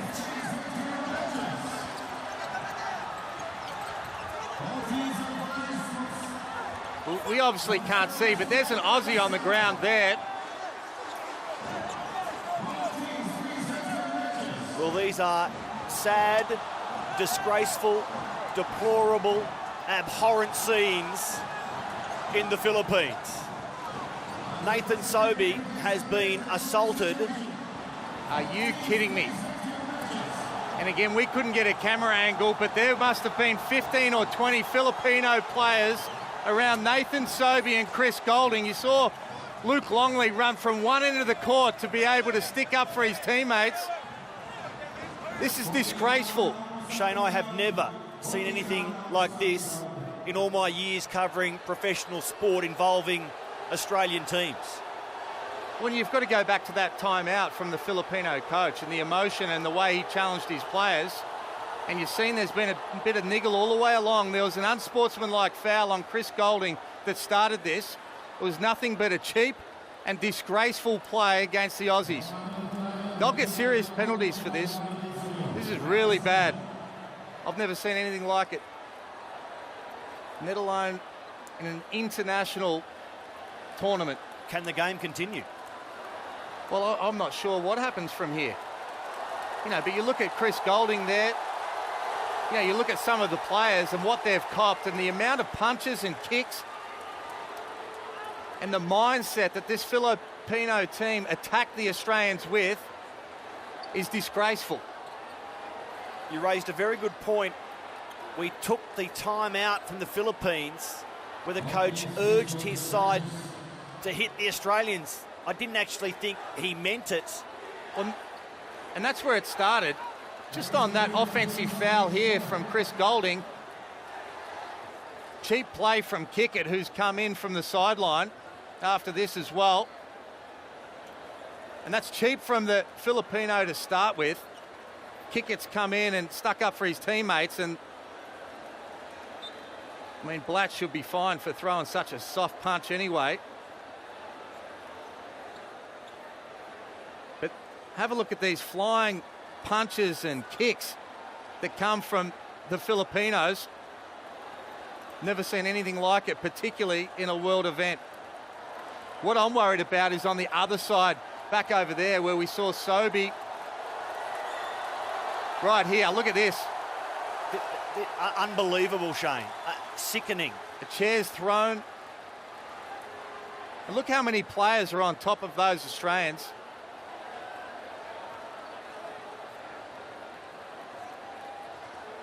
So, uncalled for response from Daniel Kickett, but that was after it was instigated by the contact by the Filipinos on Chris Goulding. And then that's actually a punch that followed a punch from Andre Blatch. And then there are what you could only just be described as coward attacks on people looking a different way. There are elbows and fists to the head. You know, Thon Maker is out of line for flying through the air with feet first. But look at that. From Romeo, a punch to the back of the head of a man not even looking at him. Well, we've seen that happen on multiple occasions of guys coming in and punching the Aussies in the back of the head. But what's going on the floor there with so many players on the Australians while they were on the ground, chairs being thrown. Sadly, this will make news around the world. Yeah, no doubt. And when you see somebody like Thon Maker involved in this, you know, it sends, you know, a bad message for basketball around the world.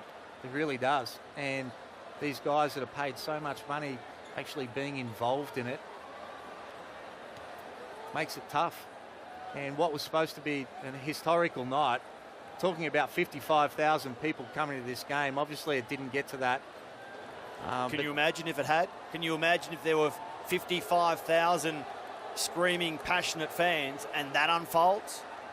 There are enough there as it is. Well, there's going to be serious sanctions put on this team about what's just happened. And I mean, Blatch standing there laughing and clapping like that only adds to it. Only adds to the it just disgust shows of it all. Well, he really just doesn't understand what this has done for the game and the ramifications for their country, but also basketball as a sport at the international level.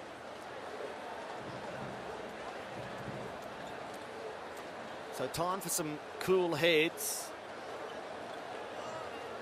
as we try to sort this mess out. I don't know how the officials begin to try and do that.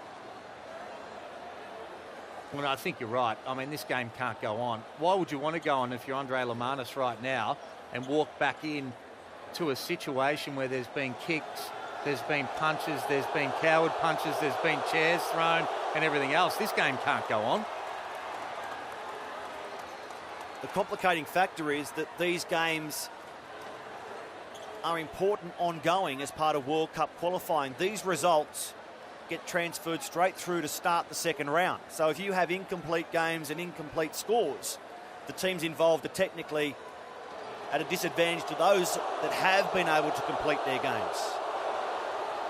Well, I think, I'm not sure what the official rules are, but you would have to think Australia 31 points up, get the win, but there's going to be some serious sanctions coming for a lot of players out of this. And you know, you've got to say that the initial hit on Golding was an unsportsmanlike foul. It was certainly an overreaction from Daniel Kickett coming in and making contact against the Filipino player. He was trying to stick up for his teammate, no doubt about that, but it certainly was an overreaction in my mind. But then what happened after that, there's just no excuses for.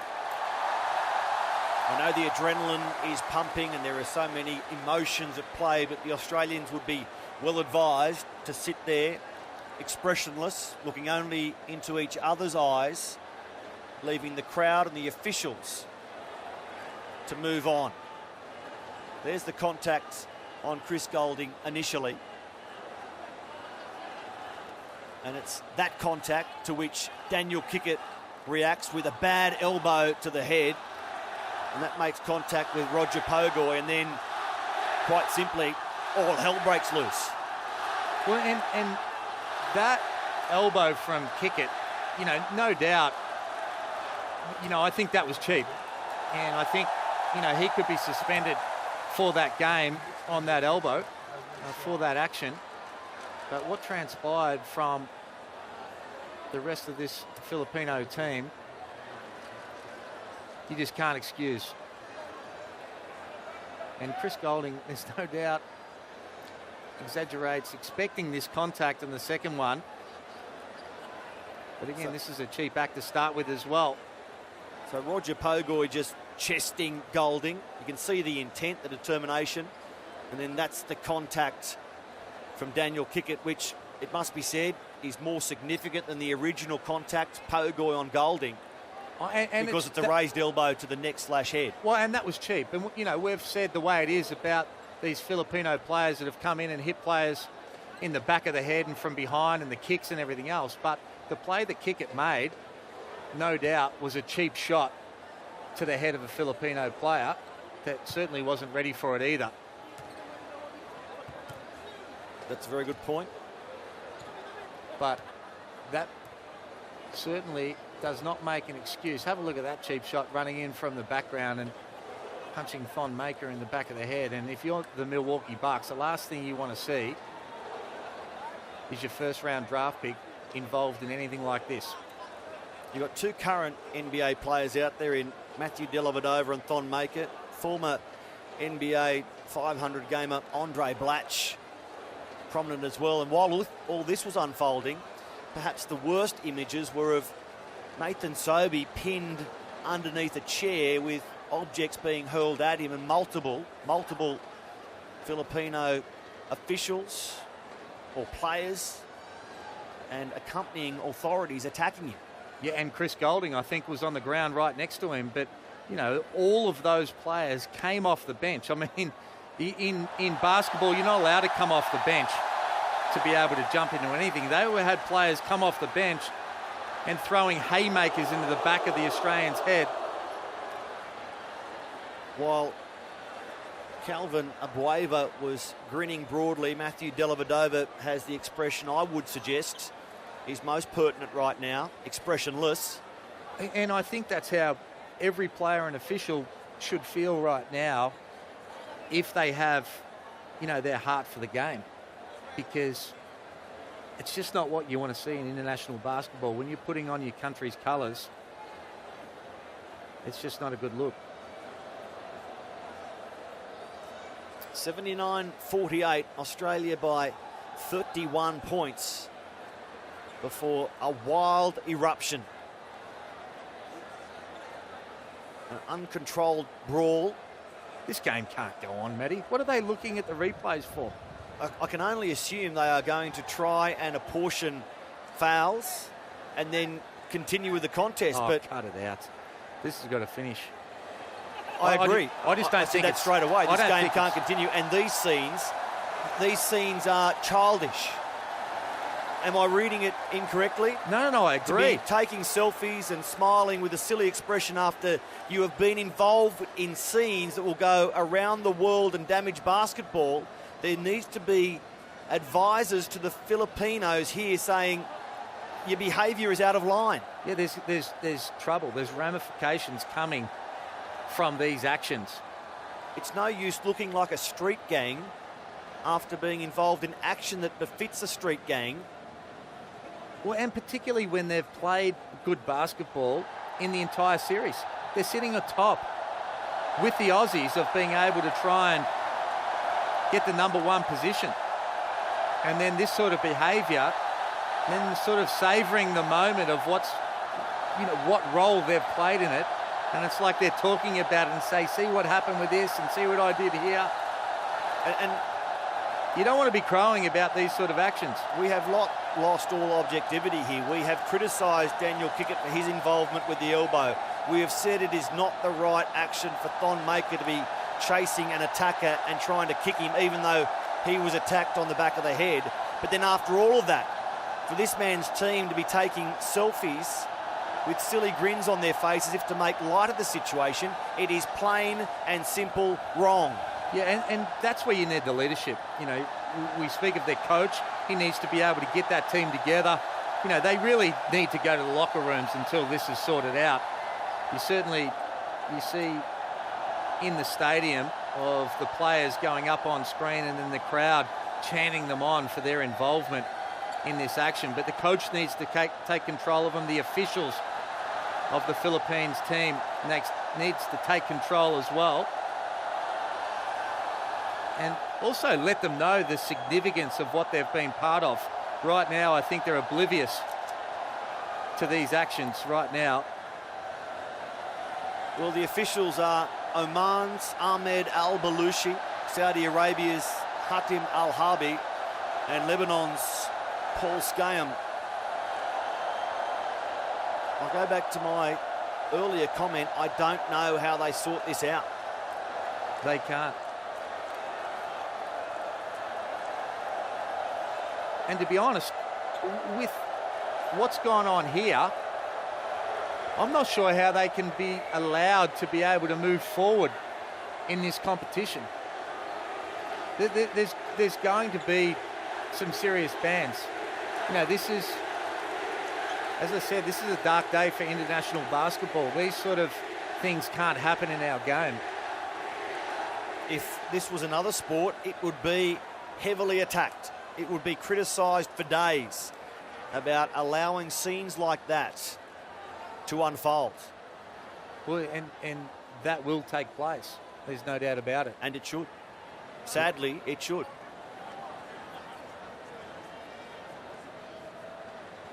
Again, Oman's Ahmed Al-Balushi, one official, along with Saudi Arabia's Hatim Al-Harbi and Lebanon's Paul Skayem, studying footage of the incident and trying to work out how we get out of this one. Does the game continue? Do we leave it here at 79-48 and declare it an Australian victory to the tune of 31 points? There are the men I just mentioned, your three referees, leaving the court to go into conference, I assume, maybe even make contact with other authorities to seek guidance about what should happen from here.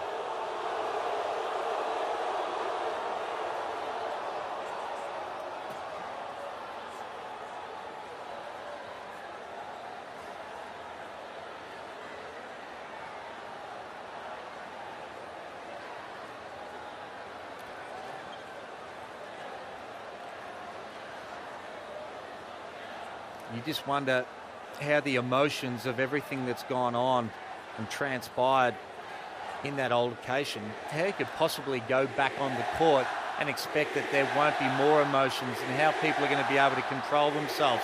You listen to the crowd now that are involved, players trying to incite the crowd to get involved. You know, it's a 55,000 seat capacity arena. We have touched on the fact that it has fallen well short of the anticipated crowd, but there is still a big crowd in the premises, and whipping them up even more after a wild encounter like we've just seen is not advised. At what point do the Australians, for their own safety, say we're not going to continue?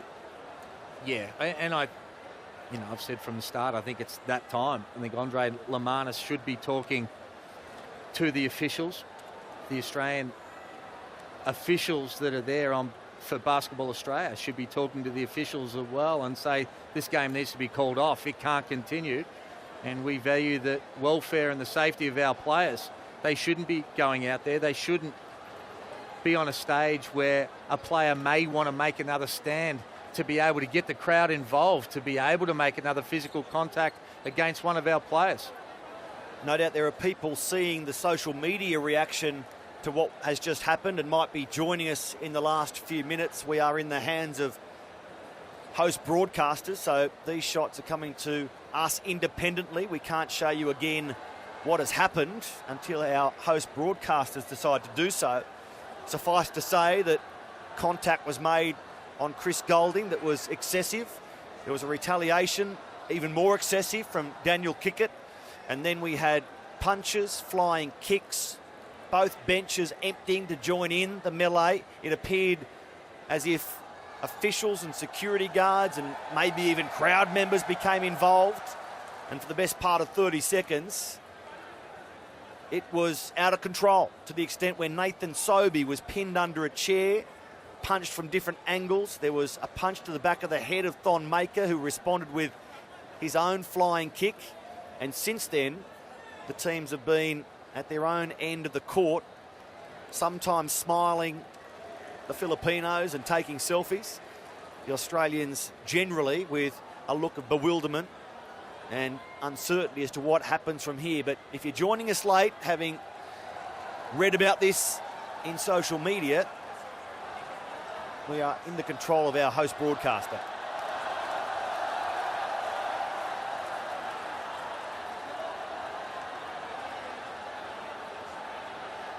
It's a little bit out of character too for Daniel Kickett to react like that.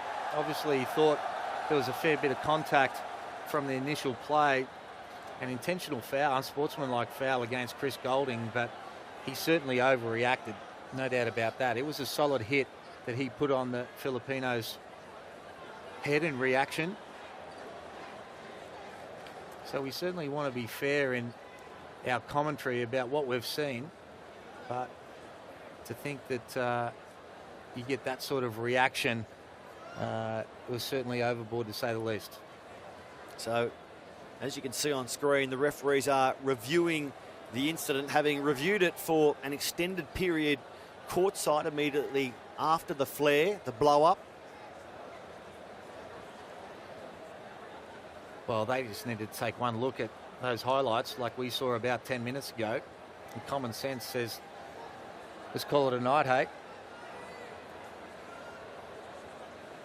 Thon Maker, spare a thought for Thon, 21 years of age, to find himself in that sort of environment.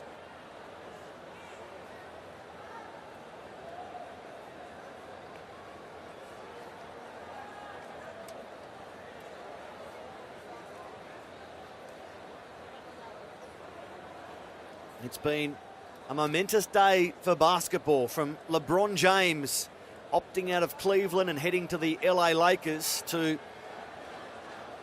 a World Cup qualifier in the Philippines that we thought would be of interest in Asia, and probably Asia alone, but will now make headlines around the world on the back of the vision that we have just seen. And it's a shame too, because the passion for basketball in the Philippines, and they really just love the game. And to be able to attract this sort of crowd, the Filipinos in Australia that came out to be able to support their team, and the amount of good promotion leading into this game, for it to be marred by this sort of incident is really disappointing, to say the least. Through the background there, a couple of former Boomers, Mark Bradkey, Luke Longley. And Mark Bradkey was with you in '96 in Atlanta, Georgia, Shane, at the Georgia Dome in front of 34,000 people when you took on the Dream Team. We thought tonight would be the biggest crowd to watch the Australian basketball team, but your 34,000 in '96 still holds sway. But tonight has certainly made its own headlines. Like that '96 encounter Australia Dream Team did. Well, I tell you, we needed that other big fella on the bench too, Luke Longley, who was out for the '96 campaign. Things may have been a bit different. We may not be talking about Australia looking for their first ever Olympic or World Championship medal, playing against the Lithos for a bronze medal game against the power and might of Sabonis, the big 7-footer. Luke Longley may have just been the difference.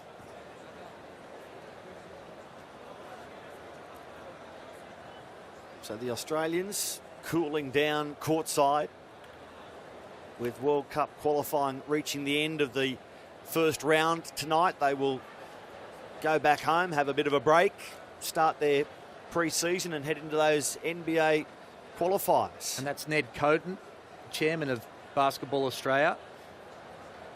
That looks like he's talking to the other delegates from the Philippines. And I have no doubt that he is talking to them about this game ending. That would be common sense, but I'm sure the Philippines don't want to finish this game. They want to get out there. They've got people that have paid good money to be able to come and watch this game. They want to finish. Luke Longley thought he was going to the Philippine arena tonight to sit courtside with Andre Lamanis and lend his basketball intellect to the argument, and he finds himself on the court amid mayhem, defending the Boomers, trying to shield his players, fend off the Filipinos, and so as we are not biased, also get his men under control who are retaliating by that point. So deep discussions about what will happen to this game. But I suspect our original verdict is still the most apt verdict, that this game can't continue. Well, I can't believe they're even considering it. They only needed to watch the replays once. And you would say common sense says that's enough. You just can't engage in this. And, you know, there's going to be a serious international tribunal and some serious fines and suspensions are going to be handed out over this. But at the very least, if they study tape and decide to act on what they have seen, there will be so many ejections. Will there be enough players to continue a game? Yeah, and that's a good point as well.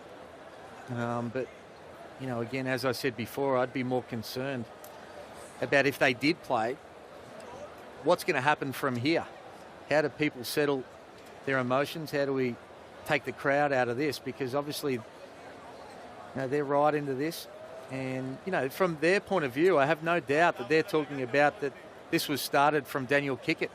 That will be their argument in the crowd. Yep.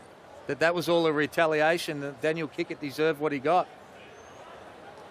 And I think when you have a look at the replay, you'll say that there's no doubt that Daniel Kickett overreacted, but what happened after that, we just haven't seen before and is uncalled for. The other consideration is, while it is not a full 55,000, there are still about 20,000 in the house, I believe. So how will they react when told, pack your bags and go home? Well, I think Ned Coaten might want to be able to get his team into the locker room. Andre Lamanis, just pack yourselves up, because I played in Greece for 3 years, and if that was in Greece, they would be throwing lighters and coins and everything. The aptly named locker room. Lock as you enter. Yep. And leave when it's safe. Matthew Dellavedova, he's had that look on his face since the incident. I think he knows how significant this is. I think he is fully aware of what he's in the middle of. Well, he's won an NBA championship. He must be thinking, oh my goodness, I've come back to represent my country and I'm involved in something like this in our sport. But again, I talk about it being a black day. It is. And you know, you look at him deep in thought, as is Chris Goulding right now, and it's almost settling in to their mind, it's setting into their mindset to say, I can't believe that just happened and I was part of it. This is a really, really big disappointment for our sport and for our nation for even being involved in it. And the sad thing for them is, back to my earlier point, they'll go home after this, have a break, about August, start their NBL preparations with camps and training.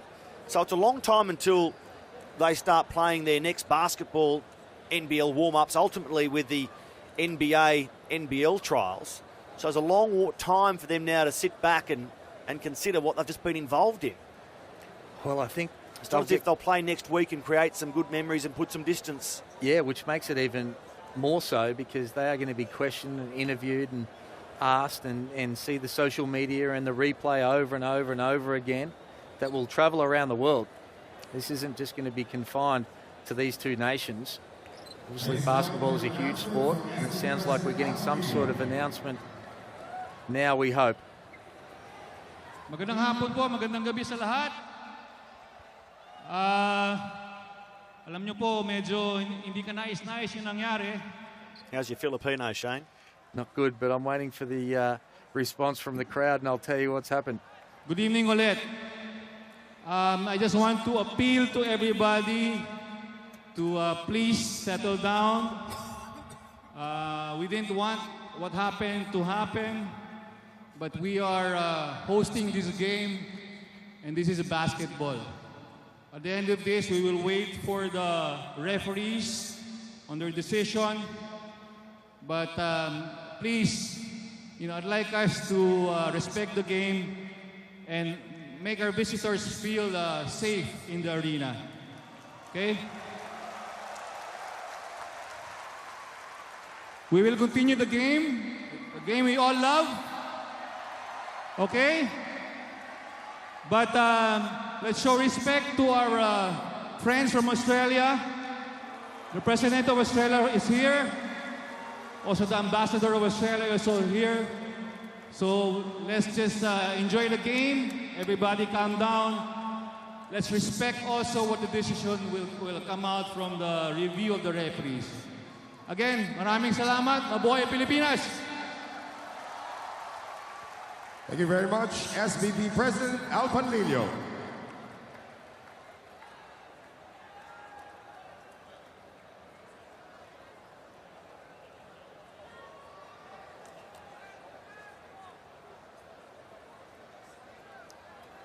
So the announcement that the game will continue. An attempt to calm the crowd, to calm the situation, but continuing the game, Shane, we've had our say. We are repeating ourselves if we say that we think they've got it wrong. Well, over and over and over again.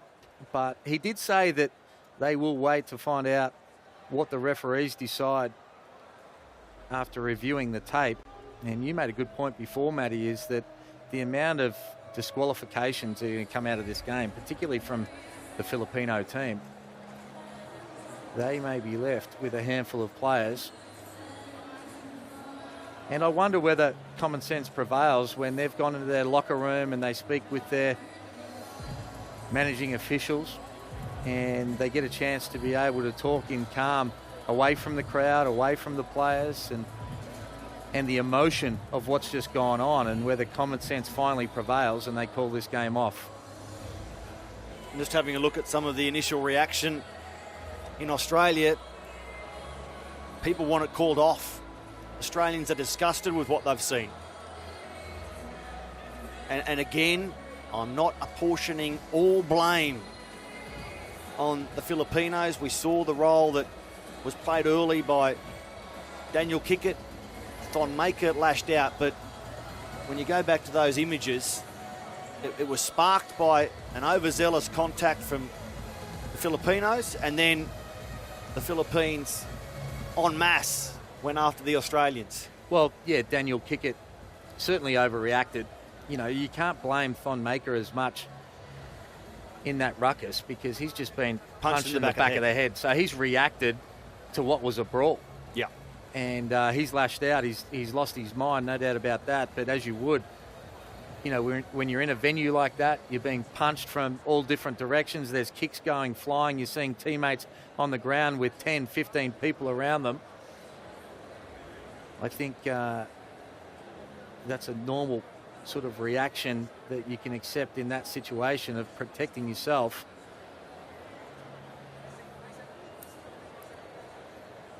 Well, it's shaping as a long night now because both teams will be required to warm up again. 79-48 on the scoreboard.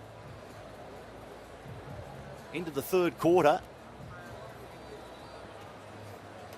And still some of the Filipinos don't quite get it as Calvin Abueva pulls faces and makes signs at the cameras. I'd be sitting there like a statue, playing out the game and getting out of there. You know, you just have to look at what's going on with the Australians, and Matthew Dellavedova looks hurt. Hurt as in, you look at him, he's in shock. You know, he hasn't really engaged with anybody. You see him looking around and, you know, just in his own mind thinking, oh my goodness, I can't believe I'm part of this. I said it before. Must be a really different sort of mindset and emotion that he would be dealing with right now. But I'm more concerned about the Australians getting out of there safe. And if this game continues, that nothing else happens.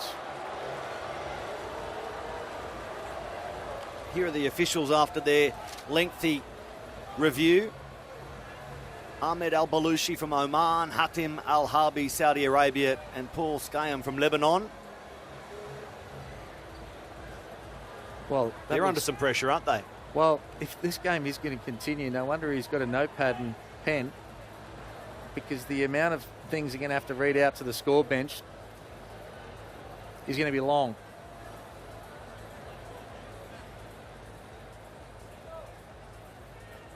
When you have to say, by their reaction, this game is going ahead. Coach Reyes, who had that timeout just before the flare-up, really angry at his players, really getting stuck into them, calling them to lift their defensive urgency. And I won't quote him because I can't remember it directly and I don't want to get it wrong, but he was asking his players to challenge the Australians physically. That is not a quote, it's an assessment of what he had to say. And they responded. Yeah, they certainly did. They looked frustrated, the Philippines team. They were clearly outplayed by the Aussies in every aspect of the game.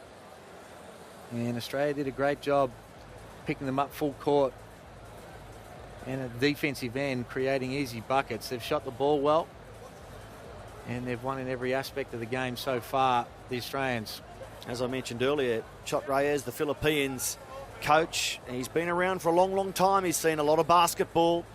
5-time Philippines Basketball Association Coach of the Year. It's his second stint in charge of the national team, which is a religion in the Philippines. An 8-time champion of the PBA, Chot Reyes. But in all his time, I don't suspect he's seen anything like this. Certainly not at the national level. Well, see, in international basketball, if you leave the bench, you're automatically disqualified. So every player from their bench can't play. And then the players players on the court are going to be ejected. for throwing punches and kicking. So who's left? Well, that's why this doesn't even make sense. And I'm not sure what's on their paper and what they're going through, but they're the rules.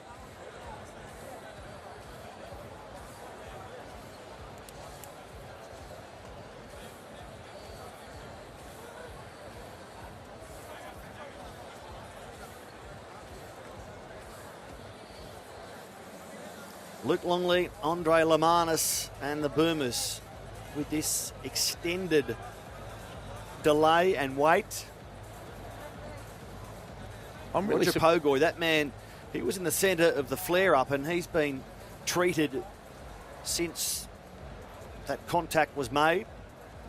He made contact on Golding and then Kickett made contact on him, and then, to be honest, after that, who knows what happened. We'll see Ned Coaten here looking over the referee's shoulders and trying to find out what's going on. If I'm Ned Coaten, I'm saying my players are going to the locker room. Let's go. You guys sort it out. But we're out of here. This doesn't make sense. And I'll be bringing up those rules about players clearing the bench, and how can they even have a team to take the court when these breaches were clearly made? I think this has got to be about player safety first. We've got some valuable cargo on that team right now. They need to be in the locker room, not on that court.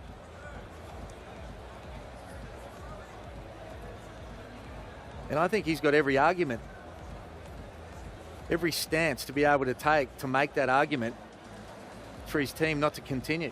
And the longer the wait continues, Shane, you're a professional basketballer from the past, physically, is it just a case of warming up again and then going out and playing the final quarter and a bit? Or are there grounds for the Australians to say, with so much precious cargo on board, as you say, that, hang on, this is not physically right now for our players to play the best part of 3 quarters, then spend so long still, and then try and get up and go again? Well, they would need another 20-minute warm-up to be able to get going with how long this has been going now. And Australians still look really unsure as they get told with Ned Coaten of what's going on.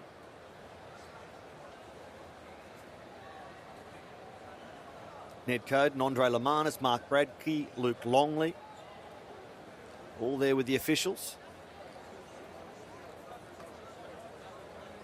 And they've been sent back to their huddle.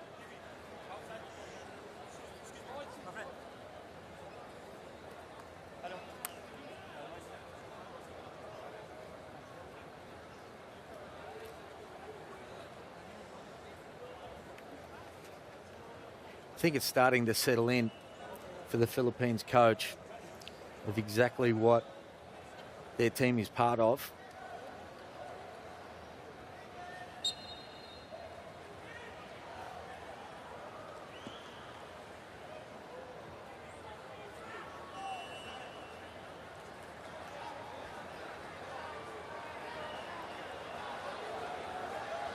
So the referees delivering their interpretations after the long review of the footage.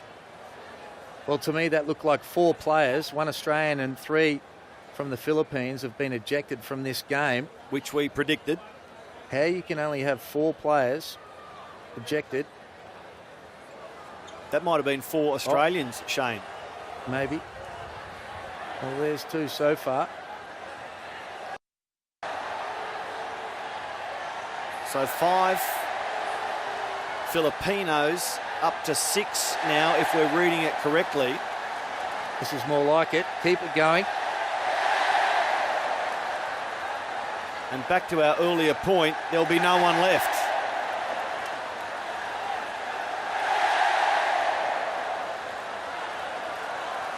That's 9 ejections.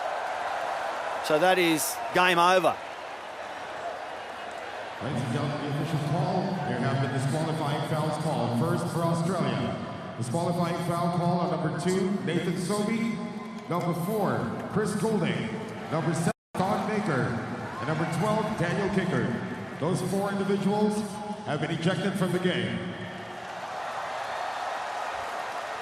Disqualifying fouls called on the Philippines. Number 2, Terrence Romeo. Number 4, Carl Brian Cruz. Number 7, Jason Castro. Number 8, Calvin Abueva. Number 11, Andre Blanch. Number 16, R.R. Pagoy. Number 18, Troy Rosario. Number 25, Jamin Aguilar. And number 35, Matthew Wright. They have all been ejected from this game.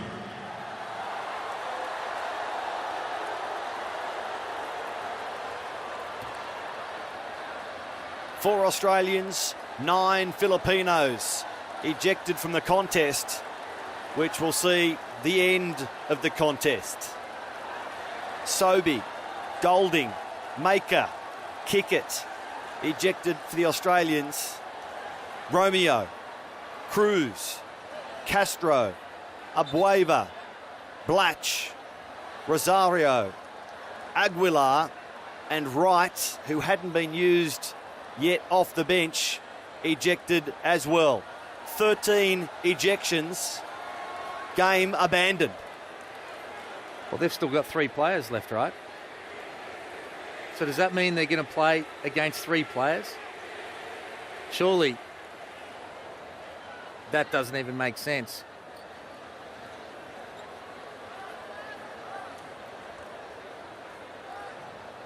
Well, there are the remaining Filipinos. One of them is the captain, Gabe Norwood. Are we about to see a game of 5-on-3, Shane? Well, they can continue to play with 3 players. Not that it makes any sense and really makes a mockery of the sport in my mind. And we go back to what we said a long time ago, that this game should have been cancelled. It makes a sad situation ridiculous. It makes a disgusting situation farcical. To play 5-on-3, one team already ahead so significantly, but it looks like the call is being made and there will not be a resumption.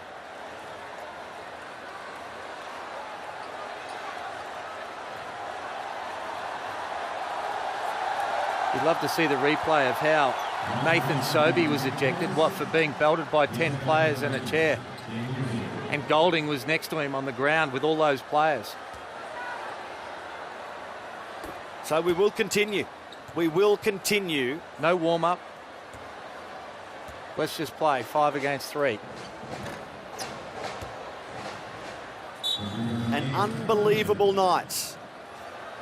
Absolutely unbelievable.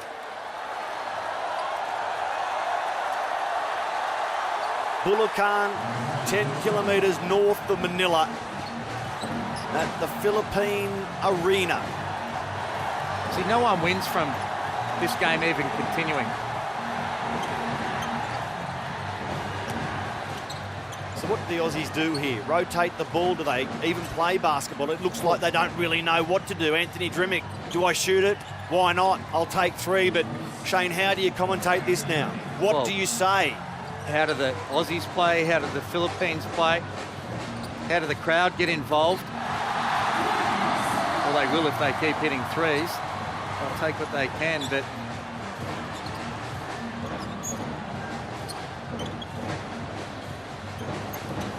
so Cam Glidden just walks inside, throws it across the court. They are a little aimless, the Aussies. They don't quite know how to approach this. None of these players would have ever gone 5-on-3. Maybe they did in the backyard when they were kids. I don't know. Well, you can in juniors. You can play at any level, but it just doesn't normally happen that many people are ejected or fouled out in a game. You might in local comp when you only start with 6 and end up playing against 2 or 3 players. But the main thing right now is that no one gets hurt. I mean, you said it before, perfect word is farcical. It really is. 5 against 3. You just want nothing bad to happen to anyone from here on in. So the shot from Gabe Norwood, the captain of Philippines, a moment ago, followed there by another to Fajardo, suggests that what has happened is dawning on the players, and they're just going through the motions. They don't know how to shoot a basketball right now. And why would you? Their heads must be spinning. Well, and they just intentionally fouled Jason Kadid to put him to the line. So you've got to wonder what their strategy is now. They may want to foul out until they get to one player, and then the game is called off. And it does serve one purpose. As we took the wide shot a second ago, you could see fans filing out of the stadium. So they will leave in a more controlled manner than if it had been called off and they were all left in the one situation at the same time. Well, they're going to foul themselves out here. I think that's the only strategy. There you go. So they're down to 2. And once it gets to 1, it's all over. I think Coach Reyes just mouthed the words, call it off. Well, I can't understand that the officials from both countries weren't able to negotiate for this game to be finished. When this makes our game look silly. The violent eruption was bad enough. To continue the game in these laughable circumstances makes it only worse.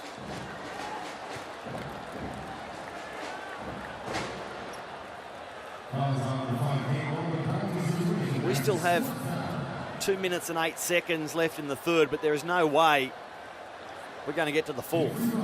Everyone is shaking their head. Shot Reyes. And a bit more.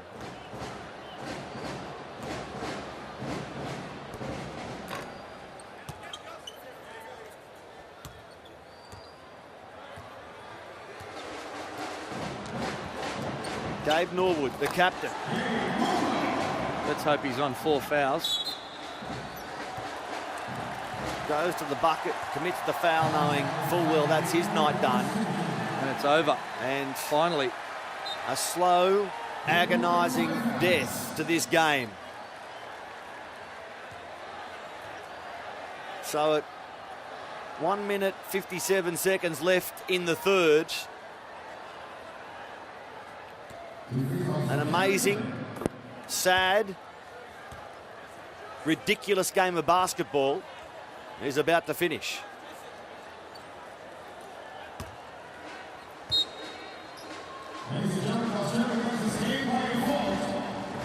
Australia 89, Philippines 53 on a night that will be spoken about for days to come and remembered for years to come.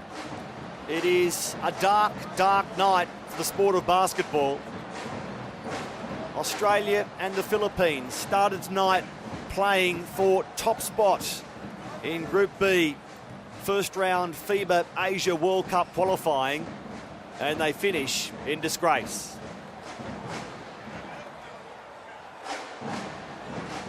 Full time not reached. The whole team of the home team ejected or fouled out with 1 minute 57 left in the third.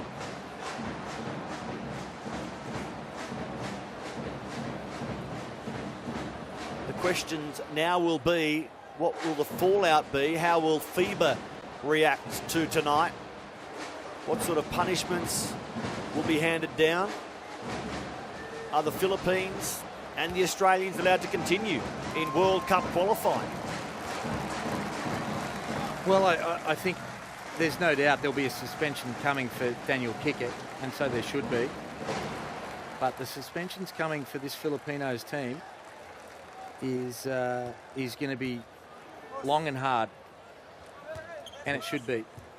Well, those stats are irrelevant. The Australians head to the safety of the locker room, and we will head off air on a sad night for the Boomers, on a sad night for basketball, on a sad night for FIBA. 89-53, Australia wins, but at what price? From the Philippine Arena in Bulacan, the Philippines. It is good night.